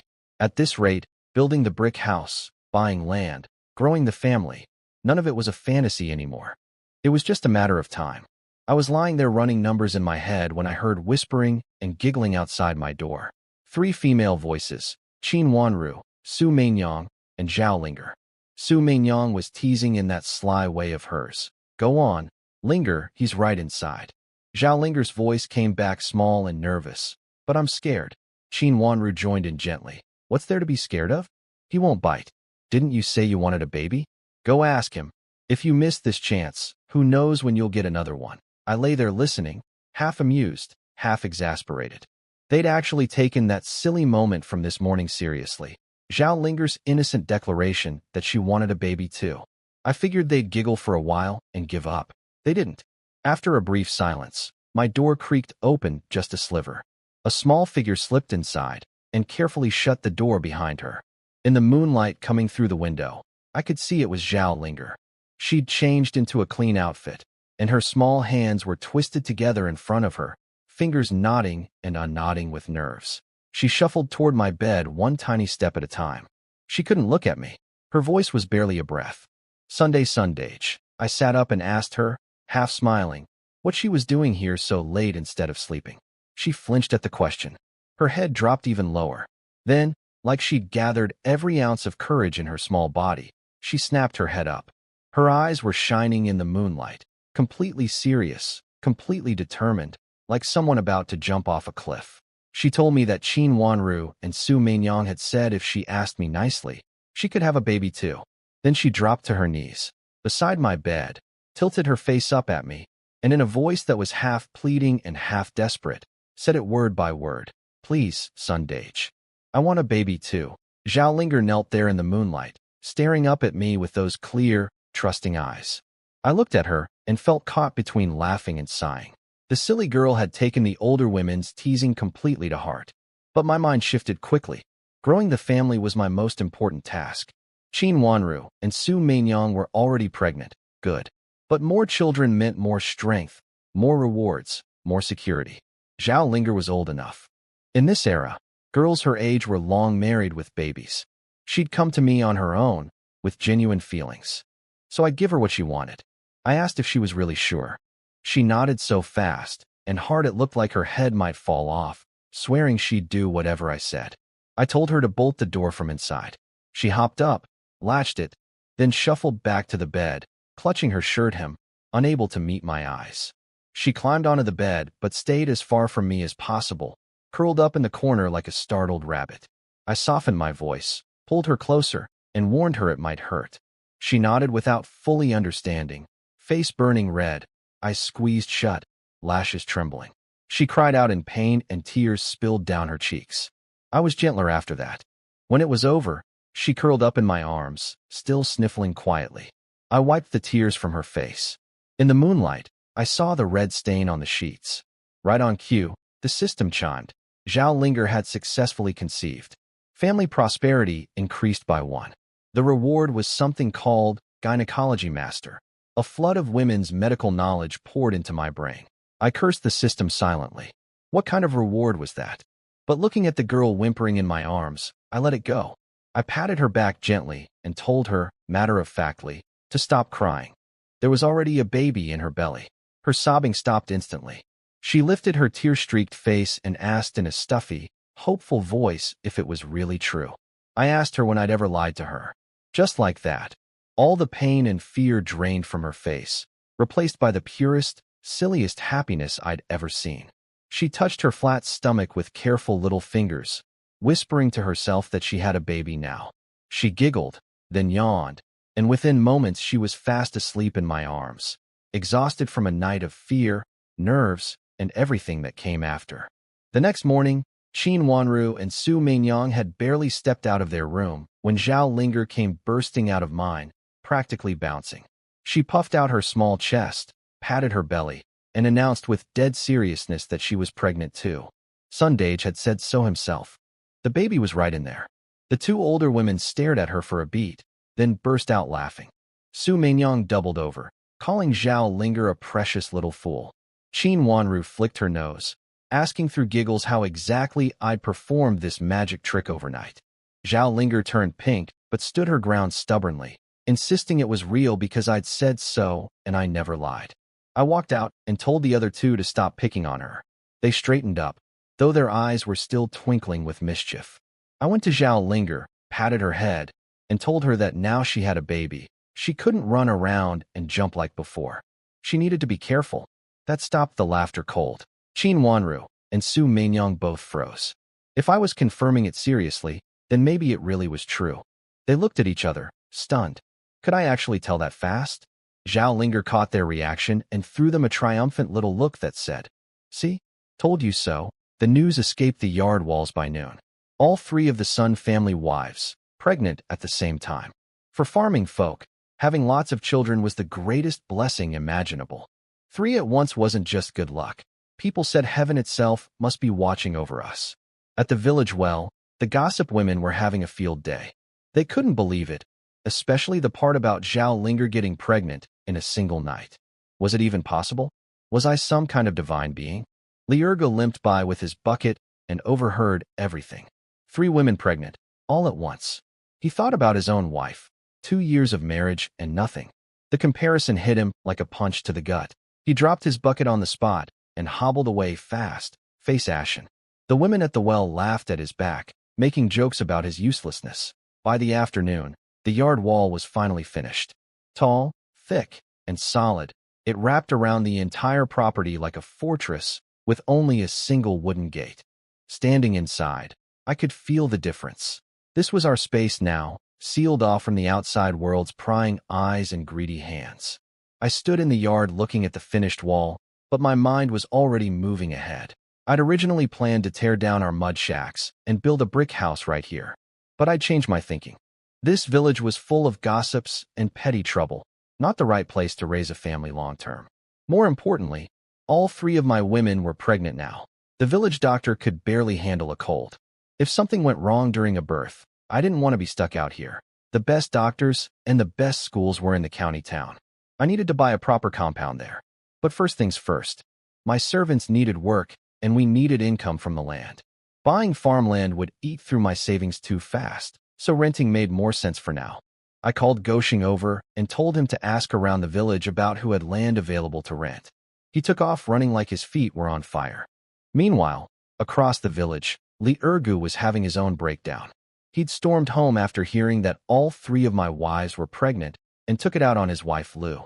He shoved her into a wall and screamed at her for 2 years of marriage without a single child. Called her useless, a waste, compared her to my family. Lu stood there trembling, not daring to talk back. She knew the truth. Li Ergu drank too much and had wrecked his own body, but saying that would only earn her worse beatings. Then Li Ergu's face twisted into something ugly. He remembered that Lu had twin sisters, 16 years old, pretty. He told her to go home to her father and bring them both back for him. If she refused, he'd go take them himself. He slapped her hard enough to split her lip, then stormed out to go drink somewhere. Lu sat alone on the floor, holding her swollen face, crying. She knew he meant every word. Her father was old and sick. He couldn't fight off a thug like Li Ergu. If those 2 girls fell into his hands, their lives would be ruined. She ran through every option in her head and rejected them all. Then one face appeared clearly in her mind. Mine. The only person in this village that Li Ergu was afraid of. The only one who could stop him. And then she thought further. Instead of letting her sisters be destroyed by Li Ergu, what if she sent them to the Sun family? She'd seen how things were at my house. A growing estate, servants, meat at every meal. And she'd never heard of me mistreating a woman. Qin Wanru, Su Mainyang, Zhao Linger, all 3 were glowing, well-fed, healthy. Even as a maid in my household, her sisters would have a life 100 times better than anything Li Ergu could offer. That night, after dark, Lu snuck out. She climbed the crooked tree by our wall, scrambled over, and crept to my door. I opened it and saw a woman with a bruised, swollen face and messy clothes kneeling on the ground. She begged me to save her twin sisters. She told me everything. How Li Ergu had beaten her, how he was demanding her father hand over the girls, how he'd threatened to go take them by force. Then she looked up at me with desperate eyes and asked the question outright. Did I want more wives? Or even maids? Her twin sisters were 16, beautiful, healthy. She'd give them to me in any capacity I'd accept, as concubines, as servants, anything, as long as they were safe and had food to eat and weren't destroyed by that animal. I thought it through quickly. Making Li Ergu's plan fail was satisfying on its own. Beyond that, my 3 pregnant wives needed help around them, and I still needed to grow the family. Twin sisters? That was an unexpected gift. I told Lu to get up. I asked if this was her own idea or her parents'. She swore it was hers, but said her father would agree. Any father would rather see his daughters safe and cared for than hunted by a man like Li Ergu. I nodded. I told her to go home and pretend tonight never happened. If Li Ergu asked about the sisters, she should stall him. Say her family needed a few days to think it over. I handed her a piece of silver and told her to buy medicine for her face. She stood in the yard clutching the cold silver, confused but too intimidated by my tone to argue. Then she slipped back over the wall and disappeared into the night. At first light, I was already dressed and out the door. The yard was alive with work. Sun E and Sun Dazhuang splitting wood. Sun Air and Sun San hauling water without spilling a drop. Goshing rushed over the moment he saw me, reporting that he'd spent all day yesterday trying to find land to rent, but hadn't had much luck. I told him to put that on hold. I had something more important for him.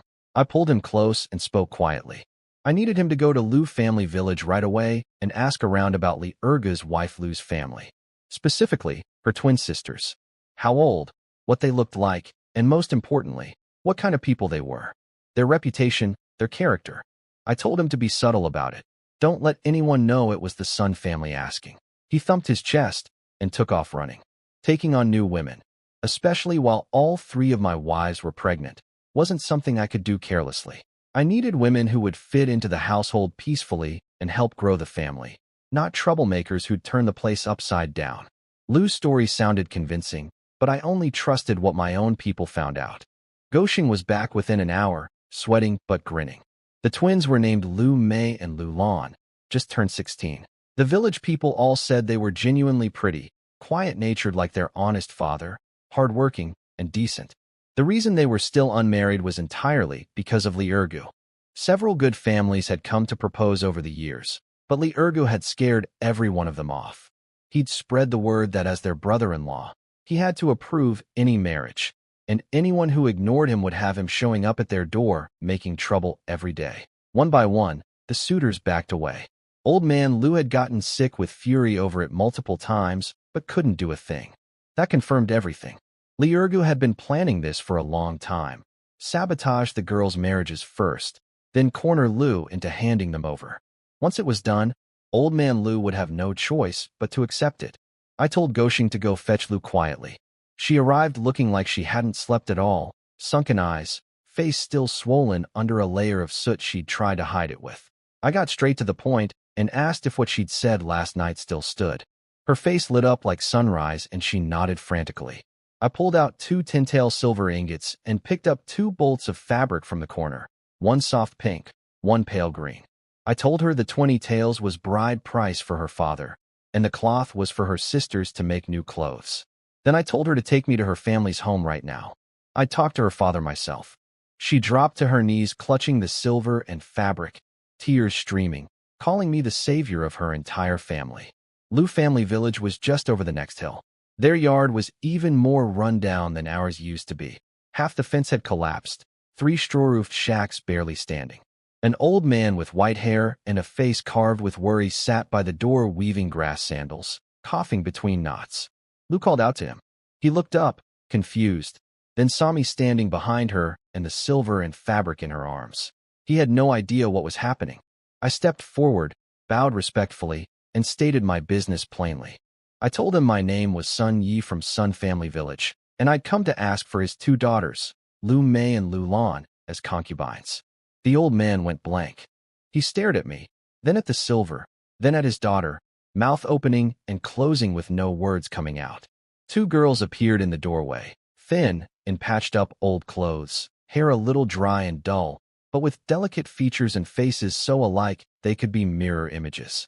They saw the scene in the yard and ducked behind the door, peeking out at me with wide, frightened eyes. Lu started talking fast, pushing the silver toward her father. She told him I was offering 20 taels and new fabric, that her sisters would be safe and well-fed, that they'd never have to fear Li Ergu again. She was practically begging him to say yes. The old man's hands trembled over the silver he didn't dare touch. In his cloudy eyes I could see shock, hope, and the ache of a father sending his daughters to be another man's concubines. But then he looked at the 2 terrified girls behind the door, thought about what Li Ergu would do to them, and the last of his hesitation dissolved. His voice came out rough and cracked.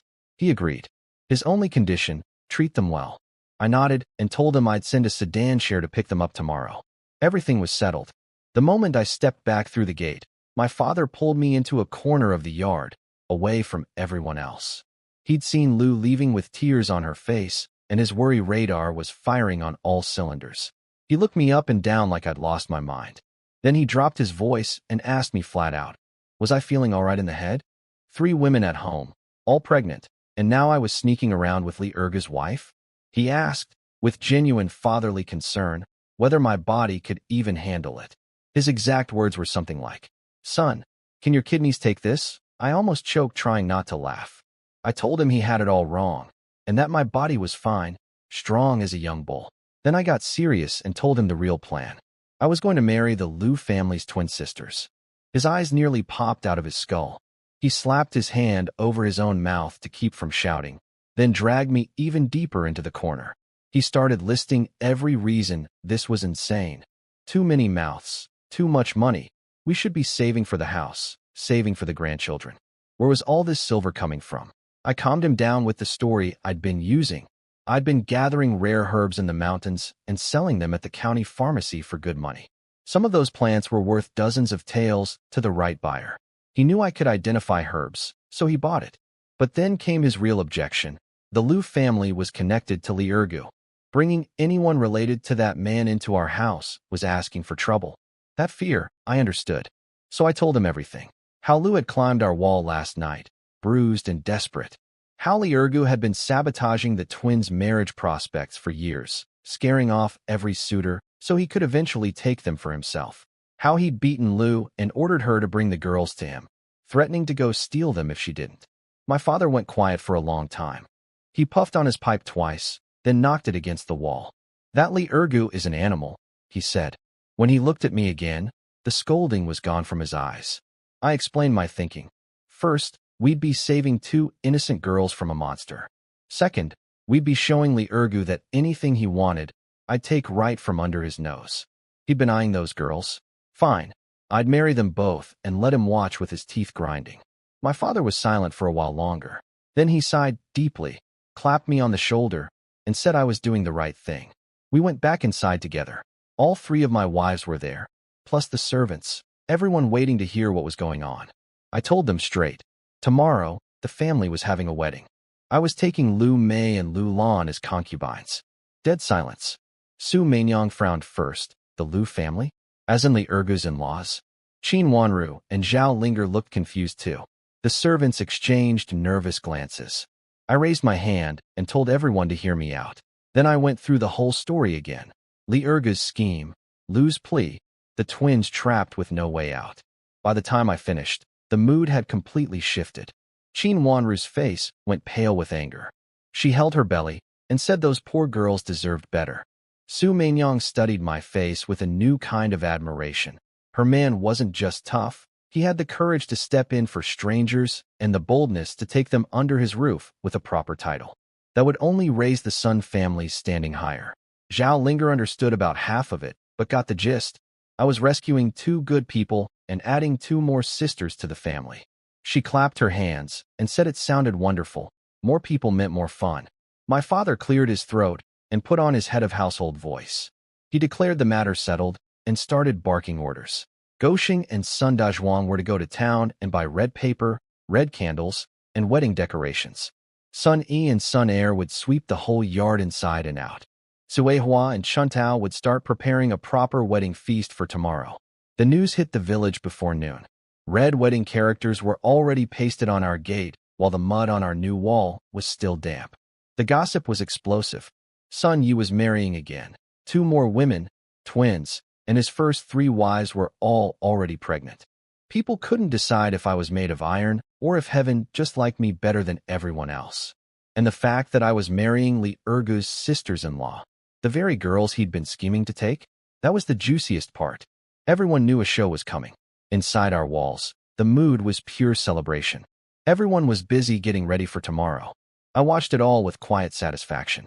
The family was growing exactly the way I needed it to. The next morning, our little yard was transformed. Red wedding characters covered the new walls. 3 tables were set up in the center with peanuts, sunflower seeds, and dried fruit, and Suehua and Chuntao were sweating over a makeshift stove where big chunks of pork rolled in boiling broth, filling the air with the kind of smell that makes people's mouths water. My father wore his new clothes and stood at the gate with a grin that wouldn't quit, greeting every person who walked in. And everyone came. Neighbors who'd cursed us, people who'd laughed at us, even the ones who'd refused to lend us a single grain of rice when we were starving. They looked at the tall walls, the bustling servants, the real meat in the pots, and you could see the complicated mix of feelings churning behind their eyes. Envy, jealousy, but mostly something they couldn't fight anymore: respect. When the wedding hour arrived, 2 brand new red sedan chairs came bouncing down the village road on the shoulders of 4 carriers, with music and firecrackers leading the way. The village had never seen anything like it. That's when Li Ergu showed up uninvited. He squeezed through the crowd in his ragged clothes, eyes darting everywhere, drooling at the smell of the food. He plopped himself down at a table, grabbed a fistful of seeds, and started running his mouth. He made crude jokes about my body not being able to handle so many women, loud enough for the whole yard to hear. Nobody dared respond, but my father's fists were clenched white. The sedan chairs landed at our gate. I stepped out in a red wedding robe. The 2 brides, Lu Mei and Lu Lan, walked in with red veils over their heads, guided by a wedding attendant. Li Ergu's eyes nearly fell out of his skull staring at their figures. He didn't know who they were yet. He started spewing filth, saying he wanted to see what beauties were worth this much money, and actually stood up and reached his dirty hand toward Lu Mei's veil. She flinched and shrank back. I was on him in one step. my hand locked around his wrist, so hard his bones creaked. He yelped and cursed at me. The villagers finally spoke up too, yelling at him to get out, calling him shameless for ruining someone's wedding day. He still didn't know these were his own wife's twin sisters under those veils. I let go of his wrist. I didn't want blood on a wedding day, bad luck. Instead, I gave him two choices, speaking clearly enough for every person in the yard to hear. Option 1. Sit down, shut his mouth, and he could stay for the food. Option 2. Leave right now. He stood there weighing it. His pride told him to fight. His fear told him he'd lose. His stomach told him there was pork. The stomach won. He shot me a hateful glare, slumped back into his seat, and started angrily crunching peanuts without another word. The ceremony went on smoothly after that. I held the red silk ribbon, while Lu Mei and Lu Lan stood on either side. We bowed to heaven and earth, then to my father. The rites were completed, and both brides were escorted to my room. I stayed out to host the guests. The feast ran deep into the evening, wine flowing, plates emptied, laughter filling the yard. By the time the last guest stumbled out and the servants were half drunk themselves, I finally breathed easy. It was done. I stood in the quiet yard doing the math on sleeping arrangements. My father had his room. Qin Wanru, Su Mainyong, Zhao Linger, and Chuntao shared one. The male servants crammed into another. That left just my room, which now held two new brides. So from tonight on, the twins would be sharing my bed every night. I couldn't help the grin that crept across my face. I shook off the wine fog, pushed open my door, and stepped inside. Red candles burned brightly. Lu Mei and Lu Lan sat side by side on the edge of the bed in their crimson wedding dresses, red veils still draped over their heads, trembling slightly. They were terrified. I walked up to the bed where the twins sat frozen with fear. The room smelled of new clothes, red candles, and something delicate, the nervous scent of two young girls who had no idea what was coming. I picked up the dark wooden wedding rod from the table and weighed it in my hand. I could feel how stiff they were, how terrified. So I spoke first, keeping my voice steady. I told them that starting today, this was their home, and nobody would ever hurt them again. Then I gently lifted the veil from Lu Mei's face. She was beautiful, big eyes full of panic, like a startled deer, tears still clinging to her long lashes. I moved to Lu Lan and did the same. An identical face appeared, but the younger sister was even more timid. She had her eyes squeezed shut and wouldn't look at me, her whole body trembling. Looking at them, I felt no desire, just pity. These girls had been living in fear for years, and today was supposed to be the scariest day of all. I told them they'd had a long day and should rest. Then I pulled some bedding into the corner of the room and made myself a spot on the floor. I told them I'd sleep there, and they should take the bed. They both stared at me with wide eyes, completely stunned. They'd braced themselves for the worst and gotten the opposite. I blew out most of the candles, left one dim lamp burning, lay down fully clothed, and fell asleep. On the bed, the two sisters looked at each other, and in that shared glance was the same shock and the first tiny flicker of relief. Meanwhile, Li Ergu had stumbled home drunk and furious after the wedding feast.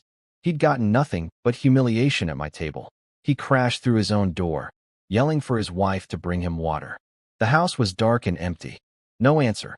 He tripped over something, cracked his head on a table leg, and passed out on the floor. He didn't wake up until late the next morning, head splitting from the hangover. The house was still empty. Lu was nowhere. He cursed and dragged himself to the village well to get water. At the well, the gossip women were buzzing about my wedding.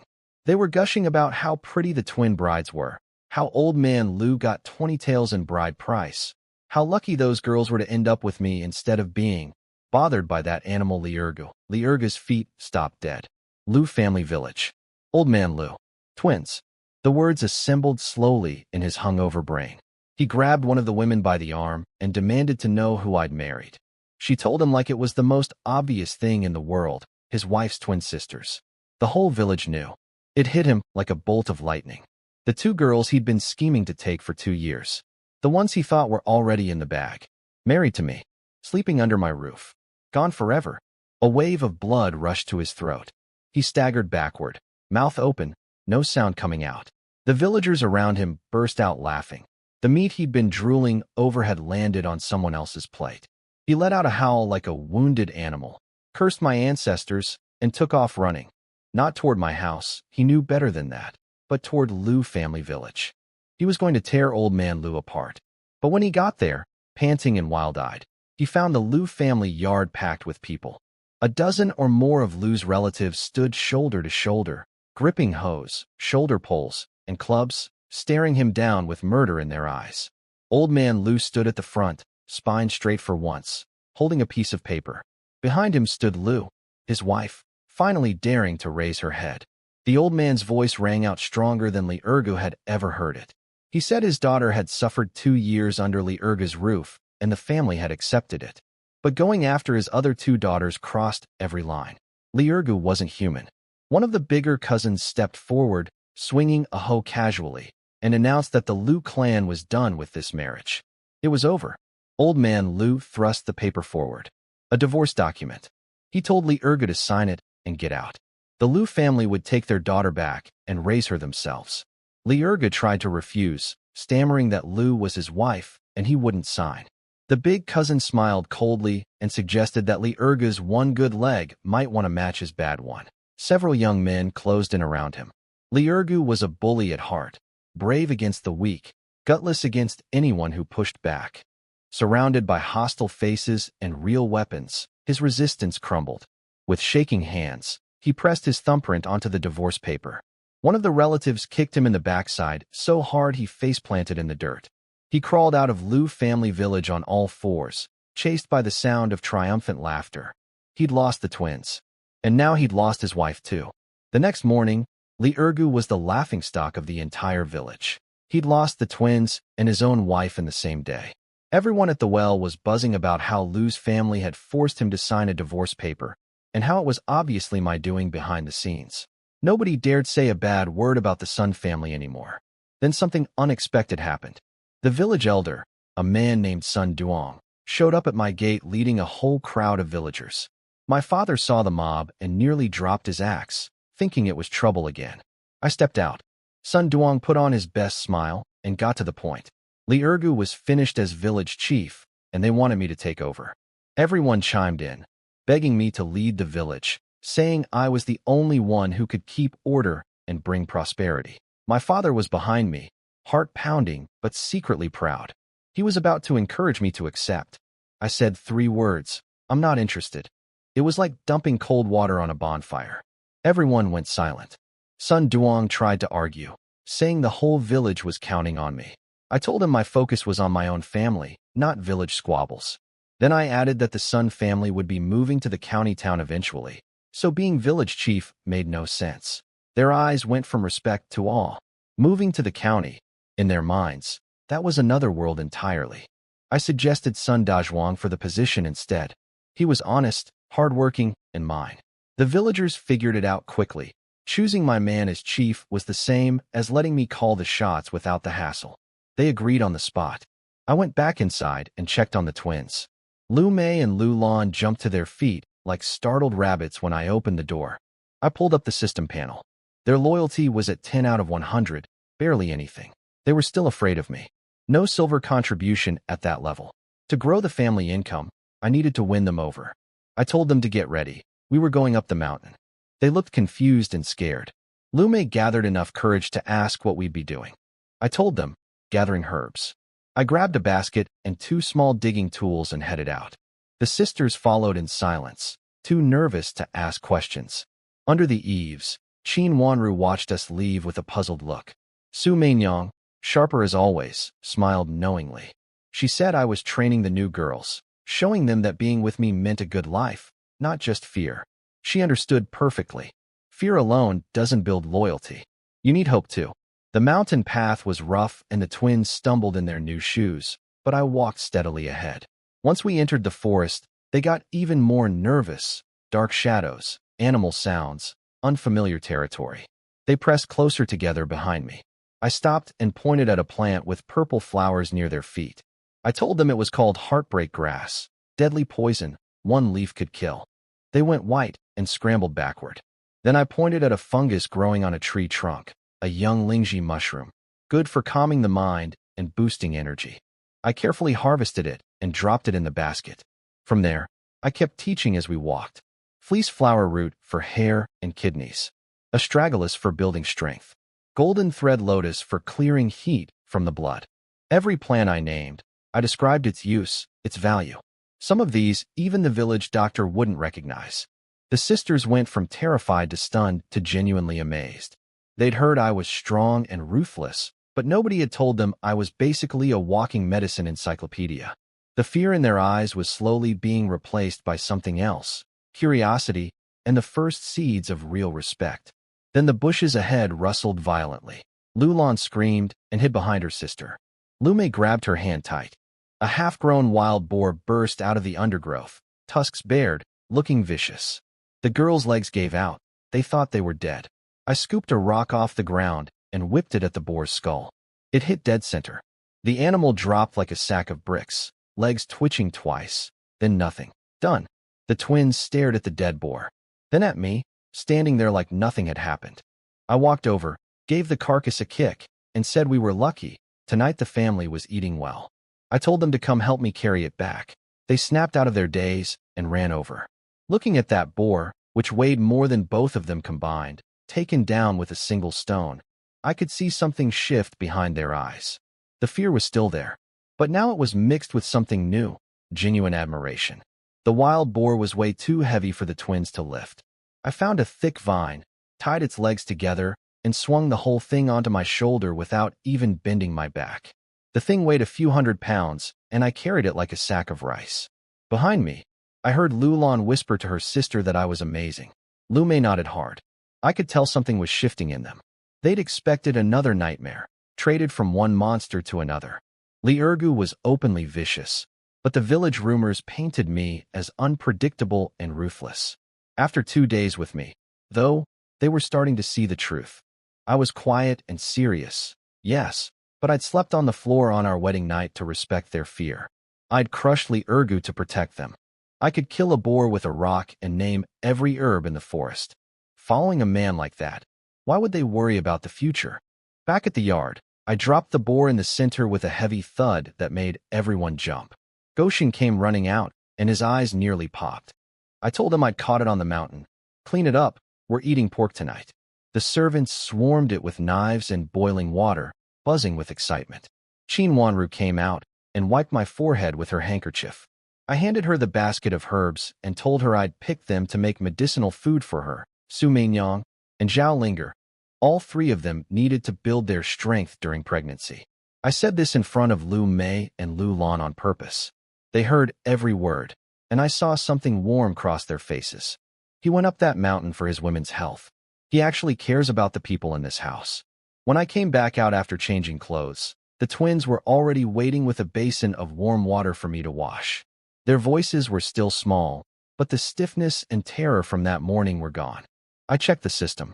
Lu Mei's loyalty had jumped to 25, Lu Lan's to 30.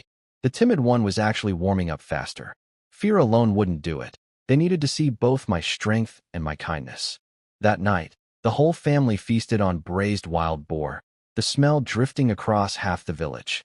Everyone got a heaping bowl of meat and white rice.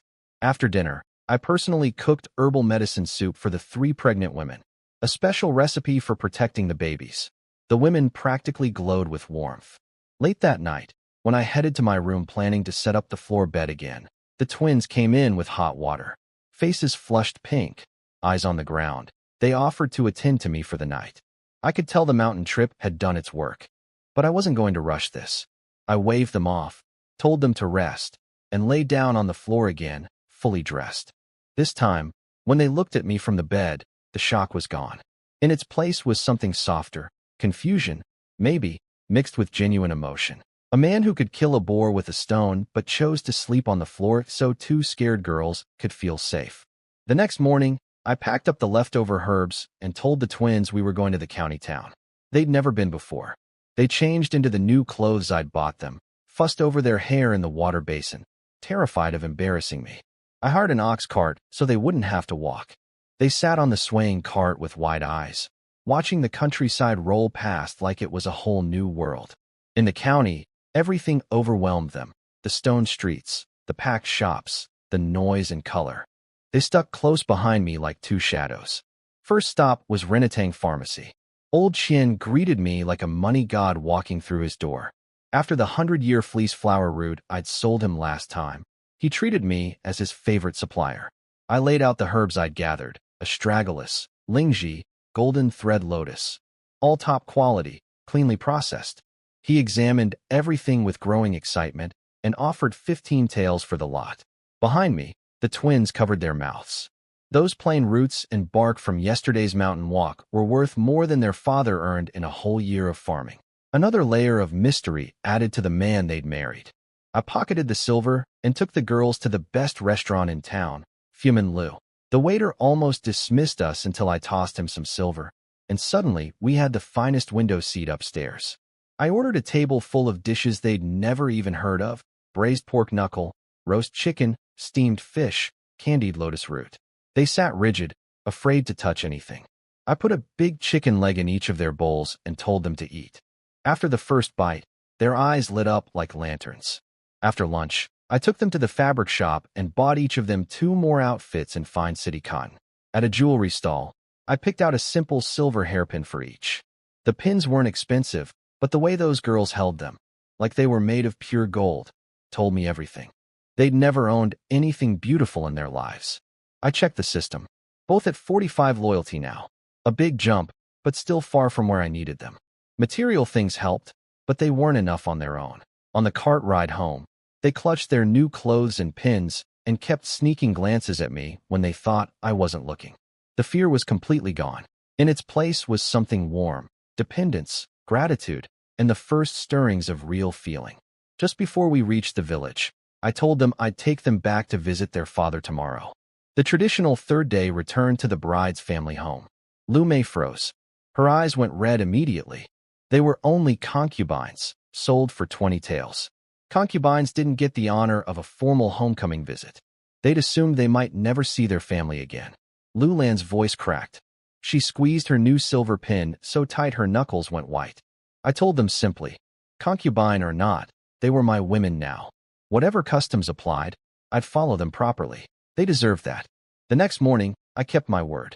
I had Qin Wanru help prepare generous homecoming gifts: 2 slabs of good pork belly, 20 eggs, a bag of white flour, a jug of fine wine, and 2 bolts of new cloth I'd bought in the county for old man Lu. The twins watched the pile of gifts grow, and I could see the emotion building in their eyes.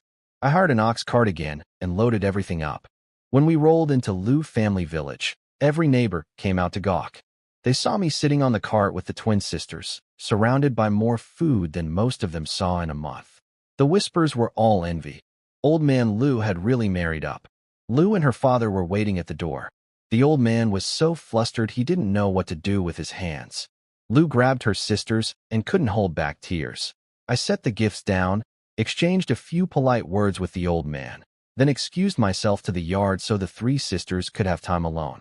Inside, Lu pulled the twins close and interrogated them. Had he mistreated them? Had he hurt them? The girls tumbled over each other to reassure her. Lu Lan blurted out that I was wonderful, kind, thoughtful. Lu Mei told her about the wedding night, how I'd made a bed on the floor and let them have the whole bed to themselves because I could see they were scared. Lu went quiet. Then her expression hardened. She poked each sister in the forehead and called them fools. She sat them down and got serious. Sleeping on the floor was sweet, she said, but it also meant they weren't doing their job. They were concubines in a household with 3 other women, all pregnant. Right now they had the advantage of being new, being young, being fresh. But that wouldn't last. If they wanted real security in the Sun family, if they wanted standing and respect that couldn't be taken away, they needed one thing: children. As fast as possible, preferably sons. She told them that men's hearts followed whoever gave them heirs. Youth was their biggest asset and they couldn't waste it being shy and passive. Her words hit them like cold water. The dreamy smiles faded. They went quiet, thinking hard. Then, slowly, their cheeks turned red again. Not from embarrassment this time, but from a new, determined resolve. On the ride home, the atmosphere on the cart had completely changed. The twins sat in silence, heads down, lost in thought. I didn't ask what their sister had told them. I could guess. And honestly, it was exactly what I needed. I didn't want 2 frightened dolls who just obeyed. I wanted women who understood their role in this family and actively worked toward it. Lou had done me a favor. I checked the system. Both sisters had hit 50 loyalty. Daily income had risen to 12 taels. Good progress. That night, when I pushed open my bedroom door, I stopped short. Everything was different. The floor bed was gone. The Kong was made up with fresh bedding and extra thick padding, looking warm and inviting. The dragon and phoenix wedding candles had been relit, painting the room red. The air smelled of clean, freshly washed skin.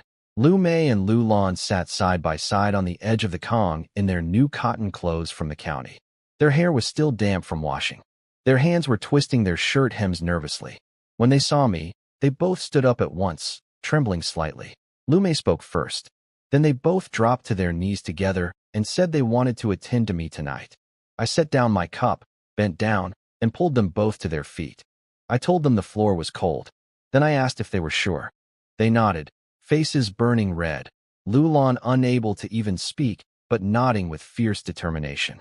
I stroked their hair gently, blew out the table candles, and left only the wedding candles flickering on the Kong.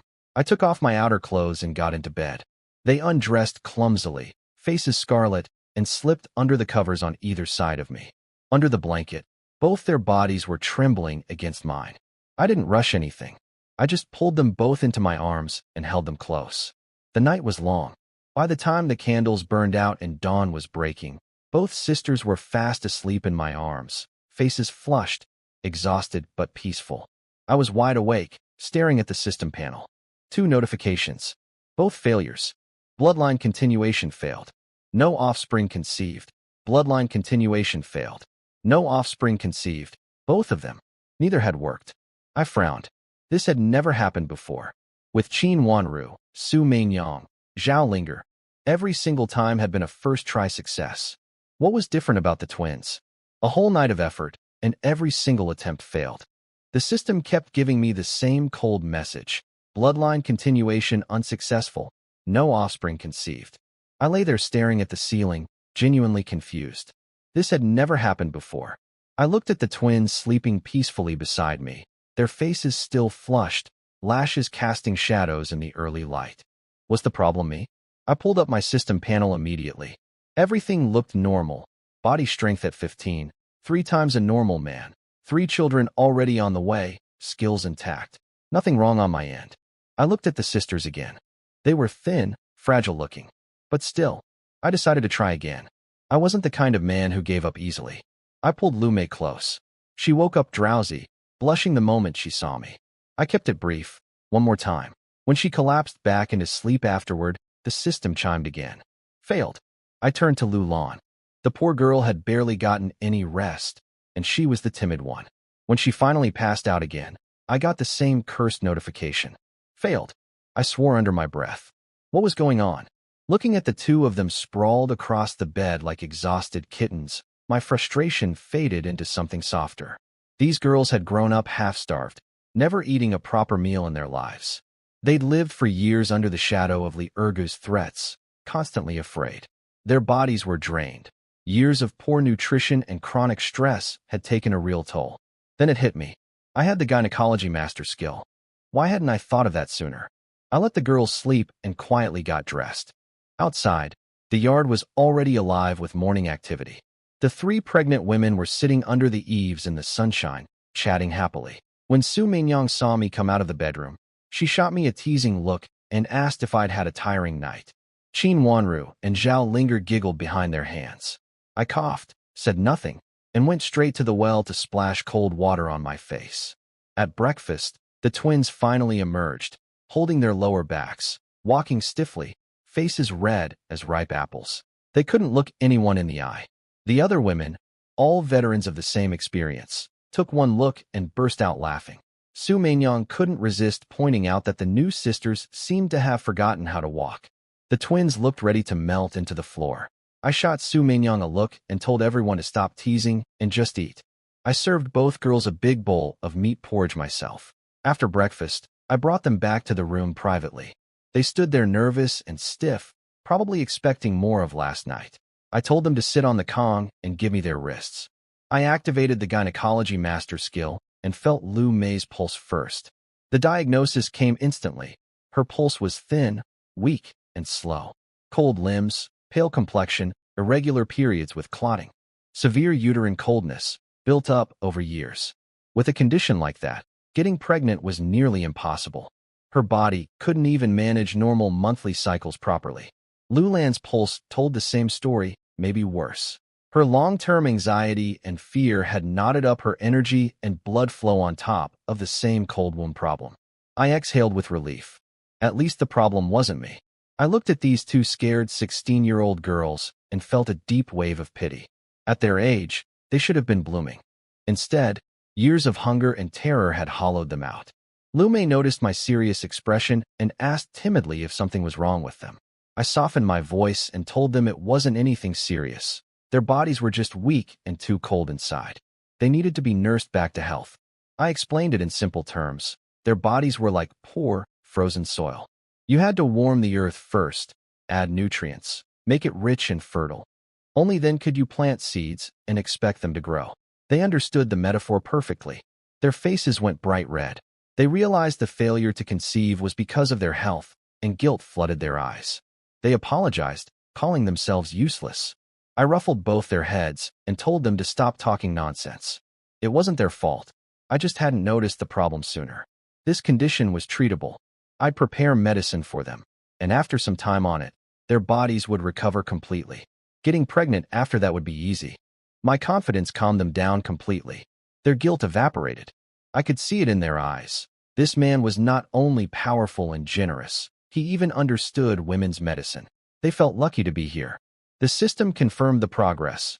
Lu Mei's loyalty rose to 55, Lu Lan's to 60.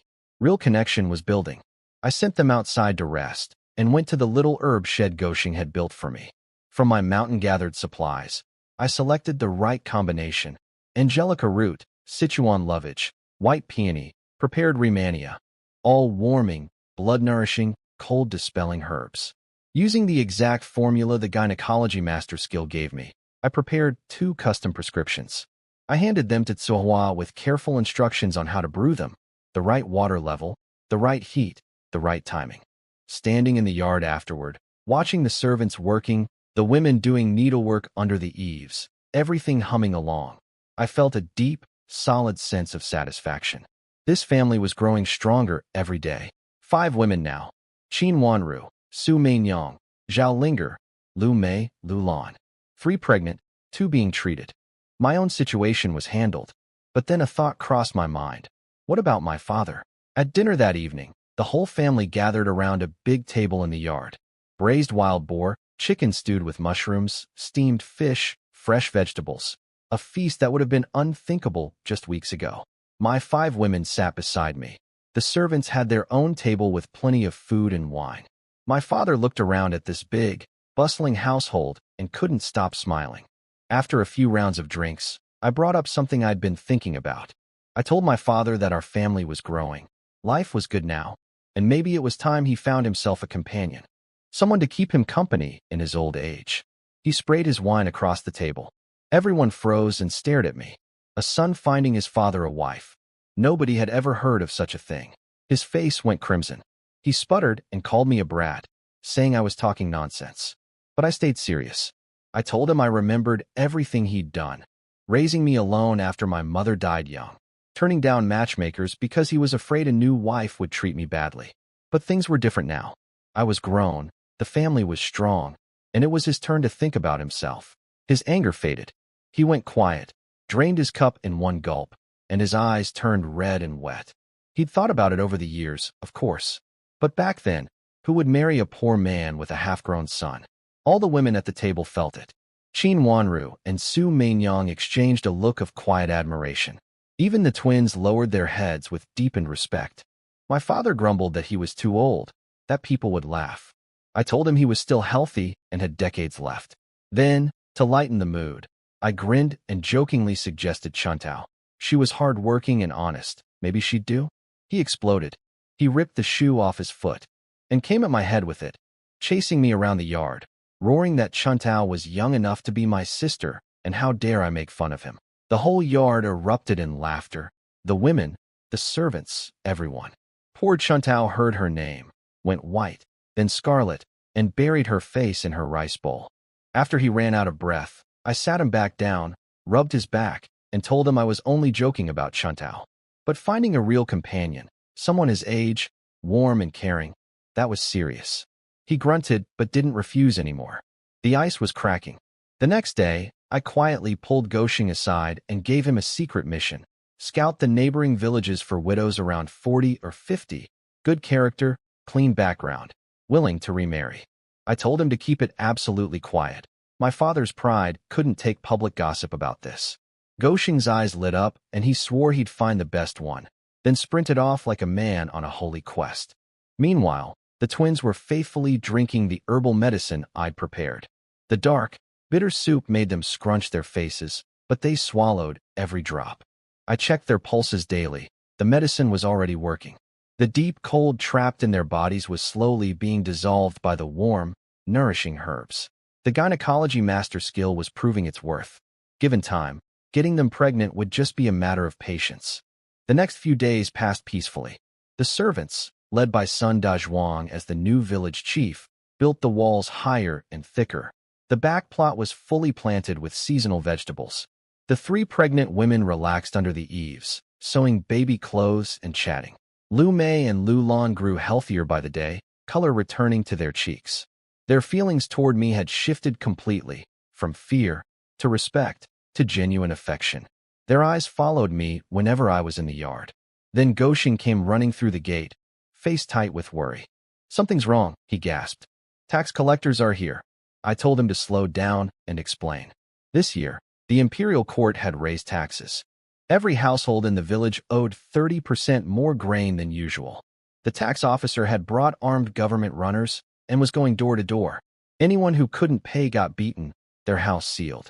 I asked how much we owed. Because of our large household, we were assessed 5 shur of grain. The tax officer was offering to accept silver instead, 2 taels per shur.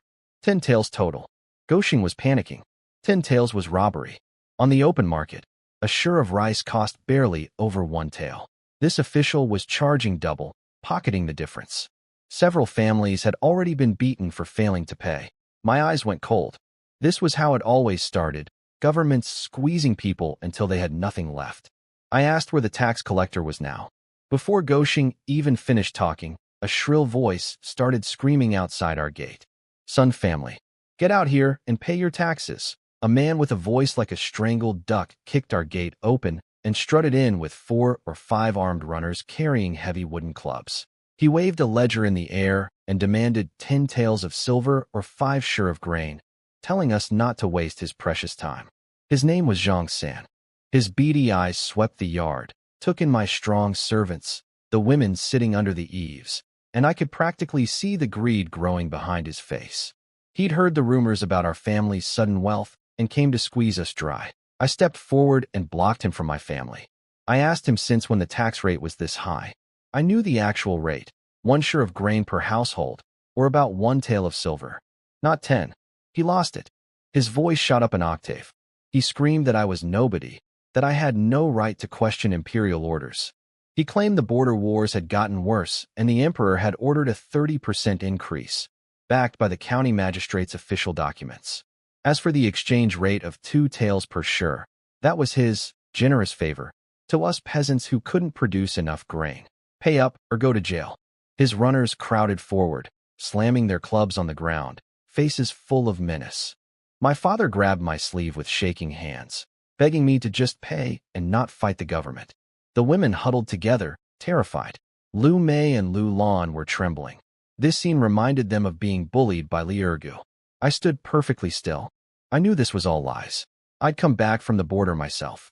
The war was already over. There was no emergency. These officials were simply stealing from villagers using fake orders. I asked Zhang Sin calmly whether we had any choice in the matter. He sneered and said his word was law. Then he ordered his men to search our house. He wanted to see what treasures we were hiding behind our tall walls. One runner reached out to shove me aside. Goshing burst out from behind me, gripping a wooden pole, and planted himself between me and the runners. He shouted that they were crooked dogs with no right to take money that my family had earned honestly. Sun E, Sun Air, and Sun Sin stepped out from the corners too, holding shovels and hoes. saying nothing but making their position clear.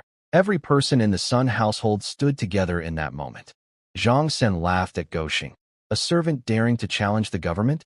He screamed at his runners to beat Goxing to death, and he'd take responsibility.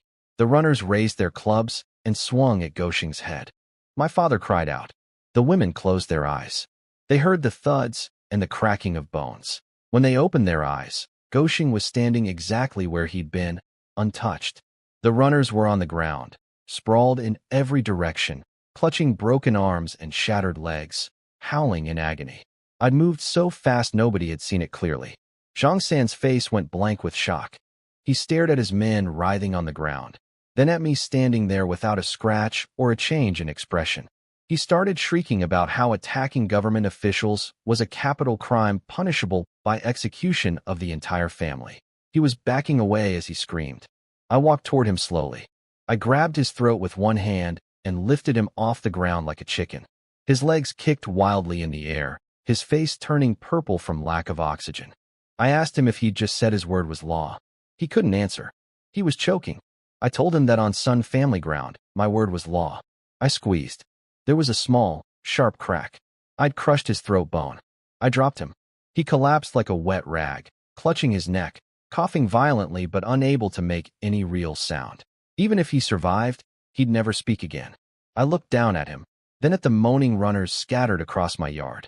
One of them, while being dragged up by the others, managed to spit out a threat that they'd go straight to the county office and have the magistrate's people come back, with soldiers to flatten our entire village.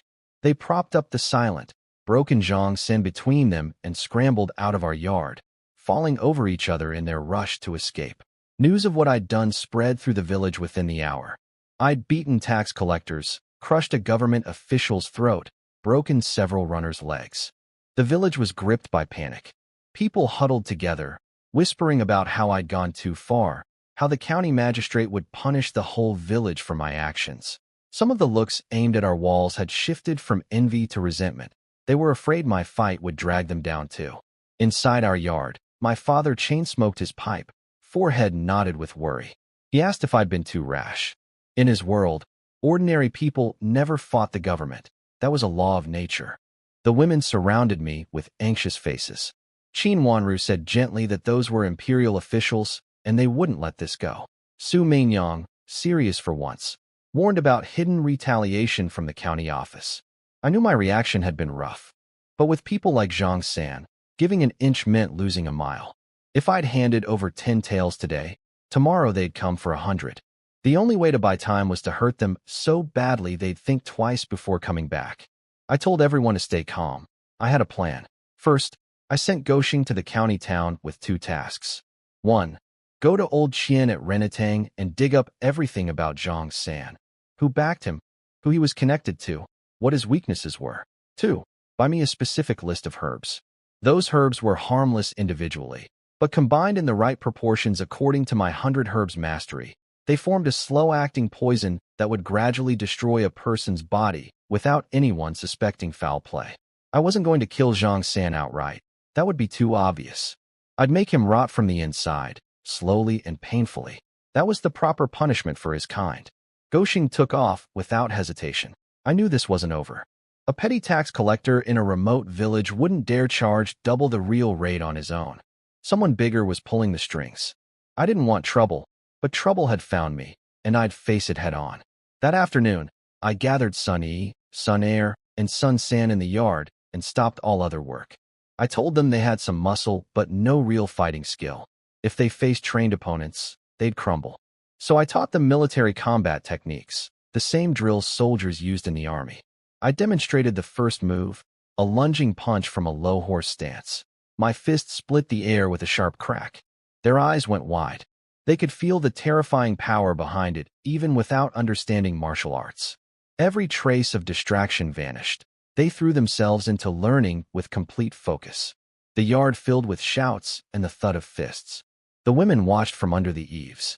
Seeing me move through those powerful, fluid forms, their worries slowly melted away. With a man like me standing between them and the world, even the sky falling wouldn't be a problem. Before dawn the next day, Goxing came racing back from the county, covered in road dust. He'd gotten everything. Old Qian had been forthcoming. Zhang San was nothing but a local thug who'd landed the tax collector job through his brother-in-law, a man named Advisor Chun, the county magistrate's personal strategist. Chun was the real power. He handled documents, gave counsel, and wielded enormous influence in the county office. He was also greedy, corrupt, and vengeful. Plenty of merchants in town had been squeezed by him, but nobody dared speak up.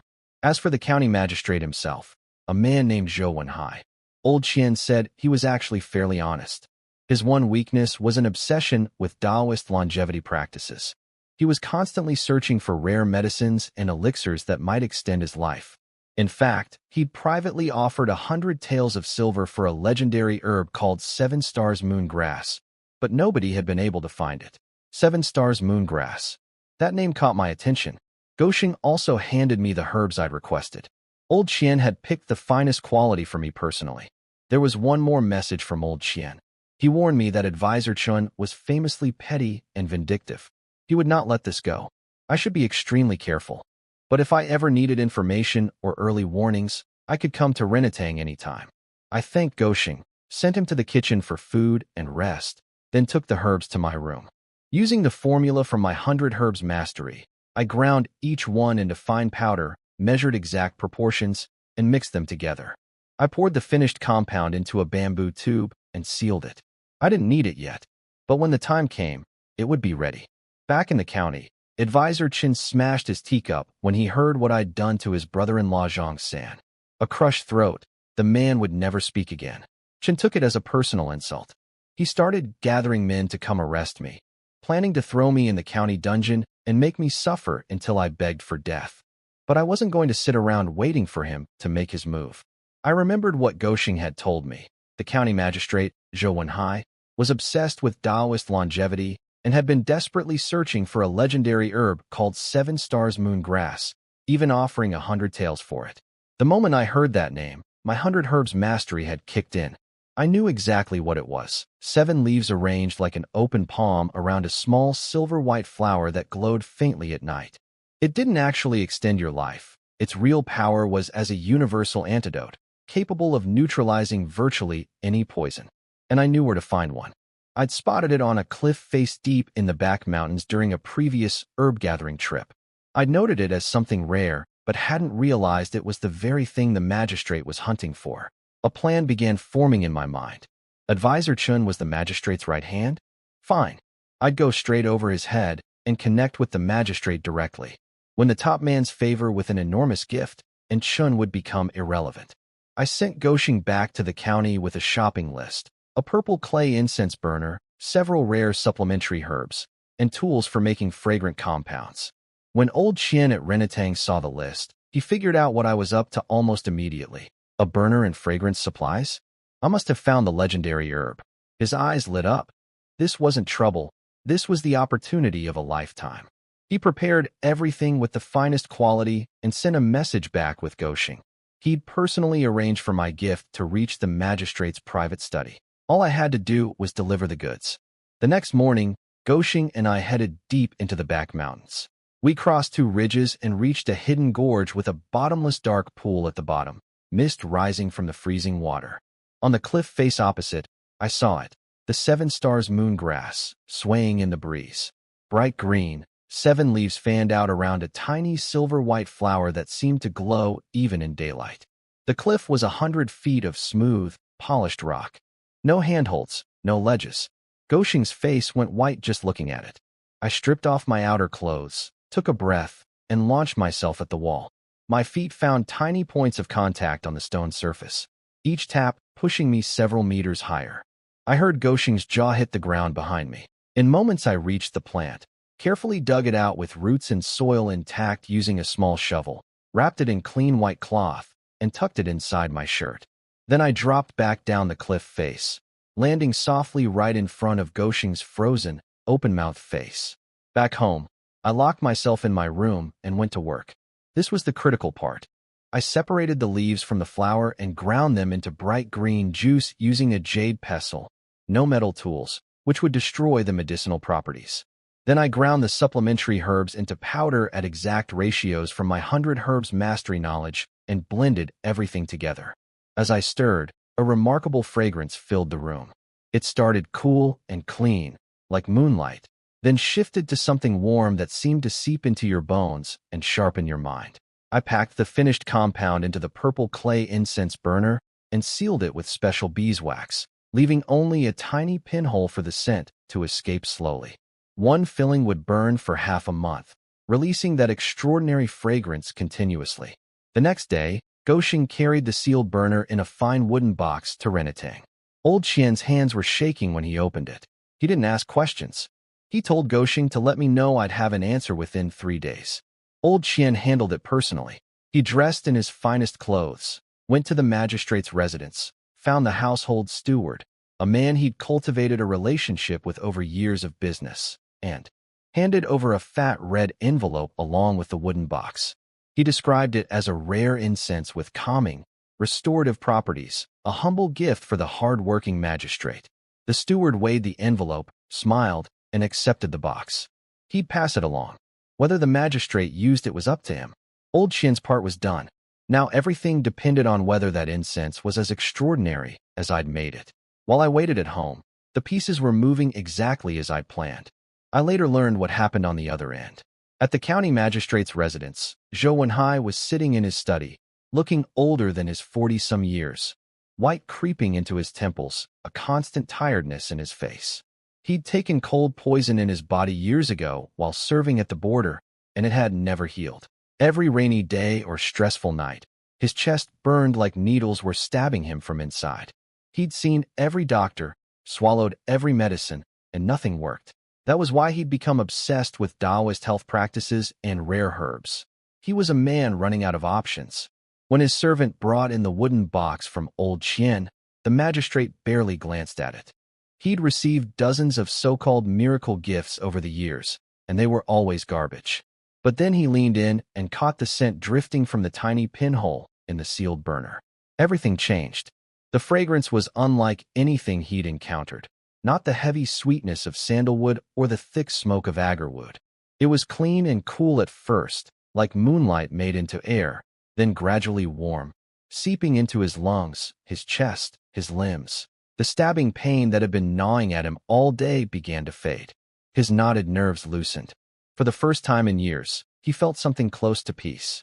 He ordered the burner lit immediately and placed on his desk. As the warmth intensified the fragrance, it filled the entire study. He closed his eyes, leaned back in his chair, and breathed deeply. The pain retreated further. His body relaxed in a way it hadn't in longer than he could remember. He wanted to know where this came from. Right now, Old Qian was summoned to the magistrate's study. The old pharmacist walked in terrified. If the incense had failed or caused harm, he'd be finished. But one look at the magistrate's face told him everything. The man's color was better, his eyes sharper, his voice warmer than Qian had ever heard it. The magistrate asked directly where the incense came from. Old Qian had his story ready. He said it wasn't his creation. It was made by a friend of his, a reclusive mountain eccentric who discovered an ancient formula in a deep cave and prepared it by hand. The man was brilliant but odd, didn't like dealing with officials, and might be frightened off by a direct approach. Old Qian was doing exactly what I'd hoped, building my image as some kind of mysterious hermit sage. The harder to reach I seemed, the more the magistrate would want to meet me. Zhou Wenhai wasn't deterred. He told Old Qian to simply provide the name and location, and he'd find a way to arrange a meeting himself. Then he added something that made Old Qian's heart nearly burst. As a reward for bringing the incense, the magistrate promised his personal protection for Renetang. Any trouble in the county, Old Qian could come straight to him. That was an enormous favor, the kind money couldn't buy. Old Qian gave him my name and the location of our village without hesitation. Sunyi, Sun Family Village. The magistrate repeated it quietly to himself, and Old Qian could see the fascination already burning in his eyes. My hook was set. Now I just had to wait for the fish to bite. Everything played out exactly as I planned. Old Qian was practically shaking when he left the magistrate's residence. He sent his fastest worker on horseback to bring me the news. But before that messenger even arrived, things were already happening inside the county office that would change everything. Advisor Chun had walked into the magistrate's study that same day. carrying a freshly prepared arrest warrant with my name on it. He expected the usual, a quick approval, a wave of the hand, and soldiers heading to our village by nightfall. He noticed something different, though. The magistrate looked better than usual, less tired, less irritable, and there was a strange, elegant fragrance filling the room that he'd never smelled before. Chen brought up my case. He called me a dangerous criminal who'd assaulted government personnel and urged immediate arrest to protect official authority. The magistrate put down his pen. He looked up, and instead of approving the warrant, he asked a question that made Chen's blood run cold. Was it true that Zhang San had been charging villagers double the legal tax rate, pocketing the difference? Sweat broke out on Chen's forehead. How did the magistrate know the details? He'd never cared about minor rural tax collection before. Chen stammered out a denial, insisting Zhang San would never dare such a thing and that I'd obviously made up lies to escape punishment. The magistrate smiled, the kind of smile that doesn't reach the eyes, and said he was tired. The arrest could wait. Then, almost casually, he asked where Zhang San was. When Chen said he was home recovering, the magistrate delivered the real blow. Go visit Zhang San, wish him well, and inform him that his services as a tax collector were no longer needed. Chen stood frozen. Not only was the magistrate refusing to arrest me, he was firing Chen's own brother-in-law. This was a slap across Chen's face in the most elegant, devastating way possible. Chen tried to argue. The magistrate's eyes went cold. He asked point-blank whether Zhang San had been collecting extra money on Chen's behalf. Chen dropped to his knees, trembling, swearing his loyalty. The magistrate told him to get up, keep his people in line, and stop letting them damage the magistrate's reputation. Then he dismissed him. Chen stumbled out of the study drenched in cold sweat, unable to understand what had just happened. He didn't know about the incense. He didn't know about me. He had no idea that the ground had already shifted beneath his feet. Meanwhile, the magistrate sat alone in his fragrant study, feeling better than he had in years. The chest pain from the old cold poison he'd carried since his border service days was noticeably less. His mind was clearer. His body felt lighter. He was becoming increasingly curious about the young man who could produce such a thing. He called his steward and ordered a generous gift prepared, along with 2 sharp servants to deliver it. The message: the magistrate was unwell and would be honored if Master Sun Yi would visit his residence for a conversation. The hook had landed. The fish was on the line. Old Qian's messenger arrived at our gate, bursting with excitement. He told me the magistrate had loved the incense, had rewarded old Qian with his personal protection, and was now actively seeking me out. My entire family stood in the yard listening, stunned. My father's hands were shaking. His son had actually won over the county magistrate. I nodded, tipped the messenger with a piece of silver, and sent him on his way. Then I remembered, in all the chaos with the tax collectors and the magistrate's scheme, I'd nearly forgotten about my father's situation. I asked Goshing if he'd made any progress finding a companion for my old man.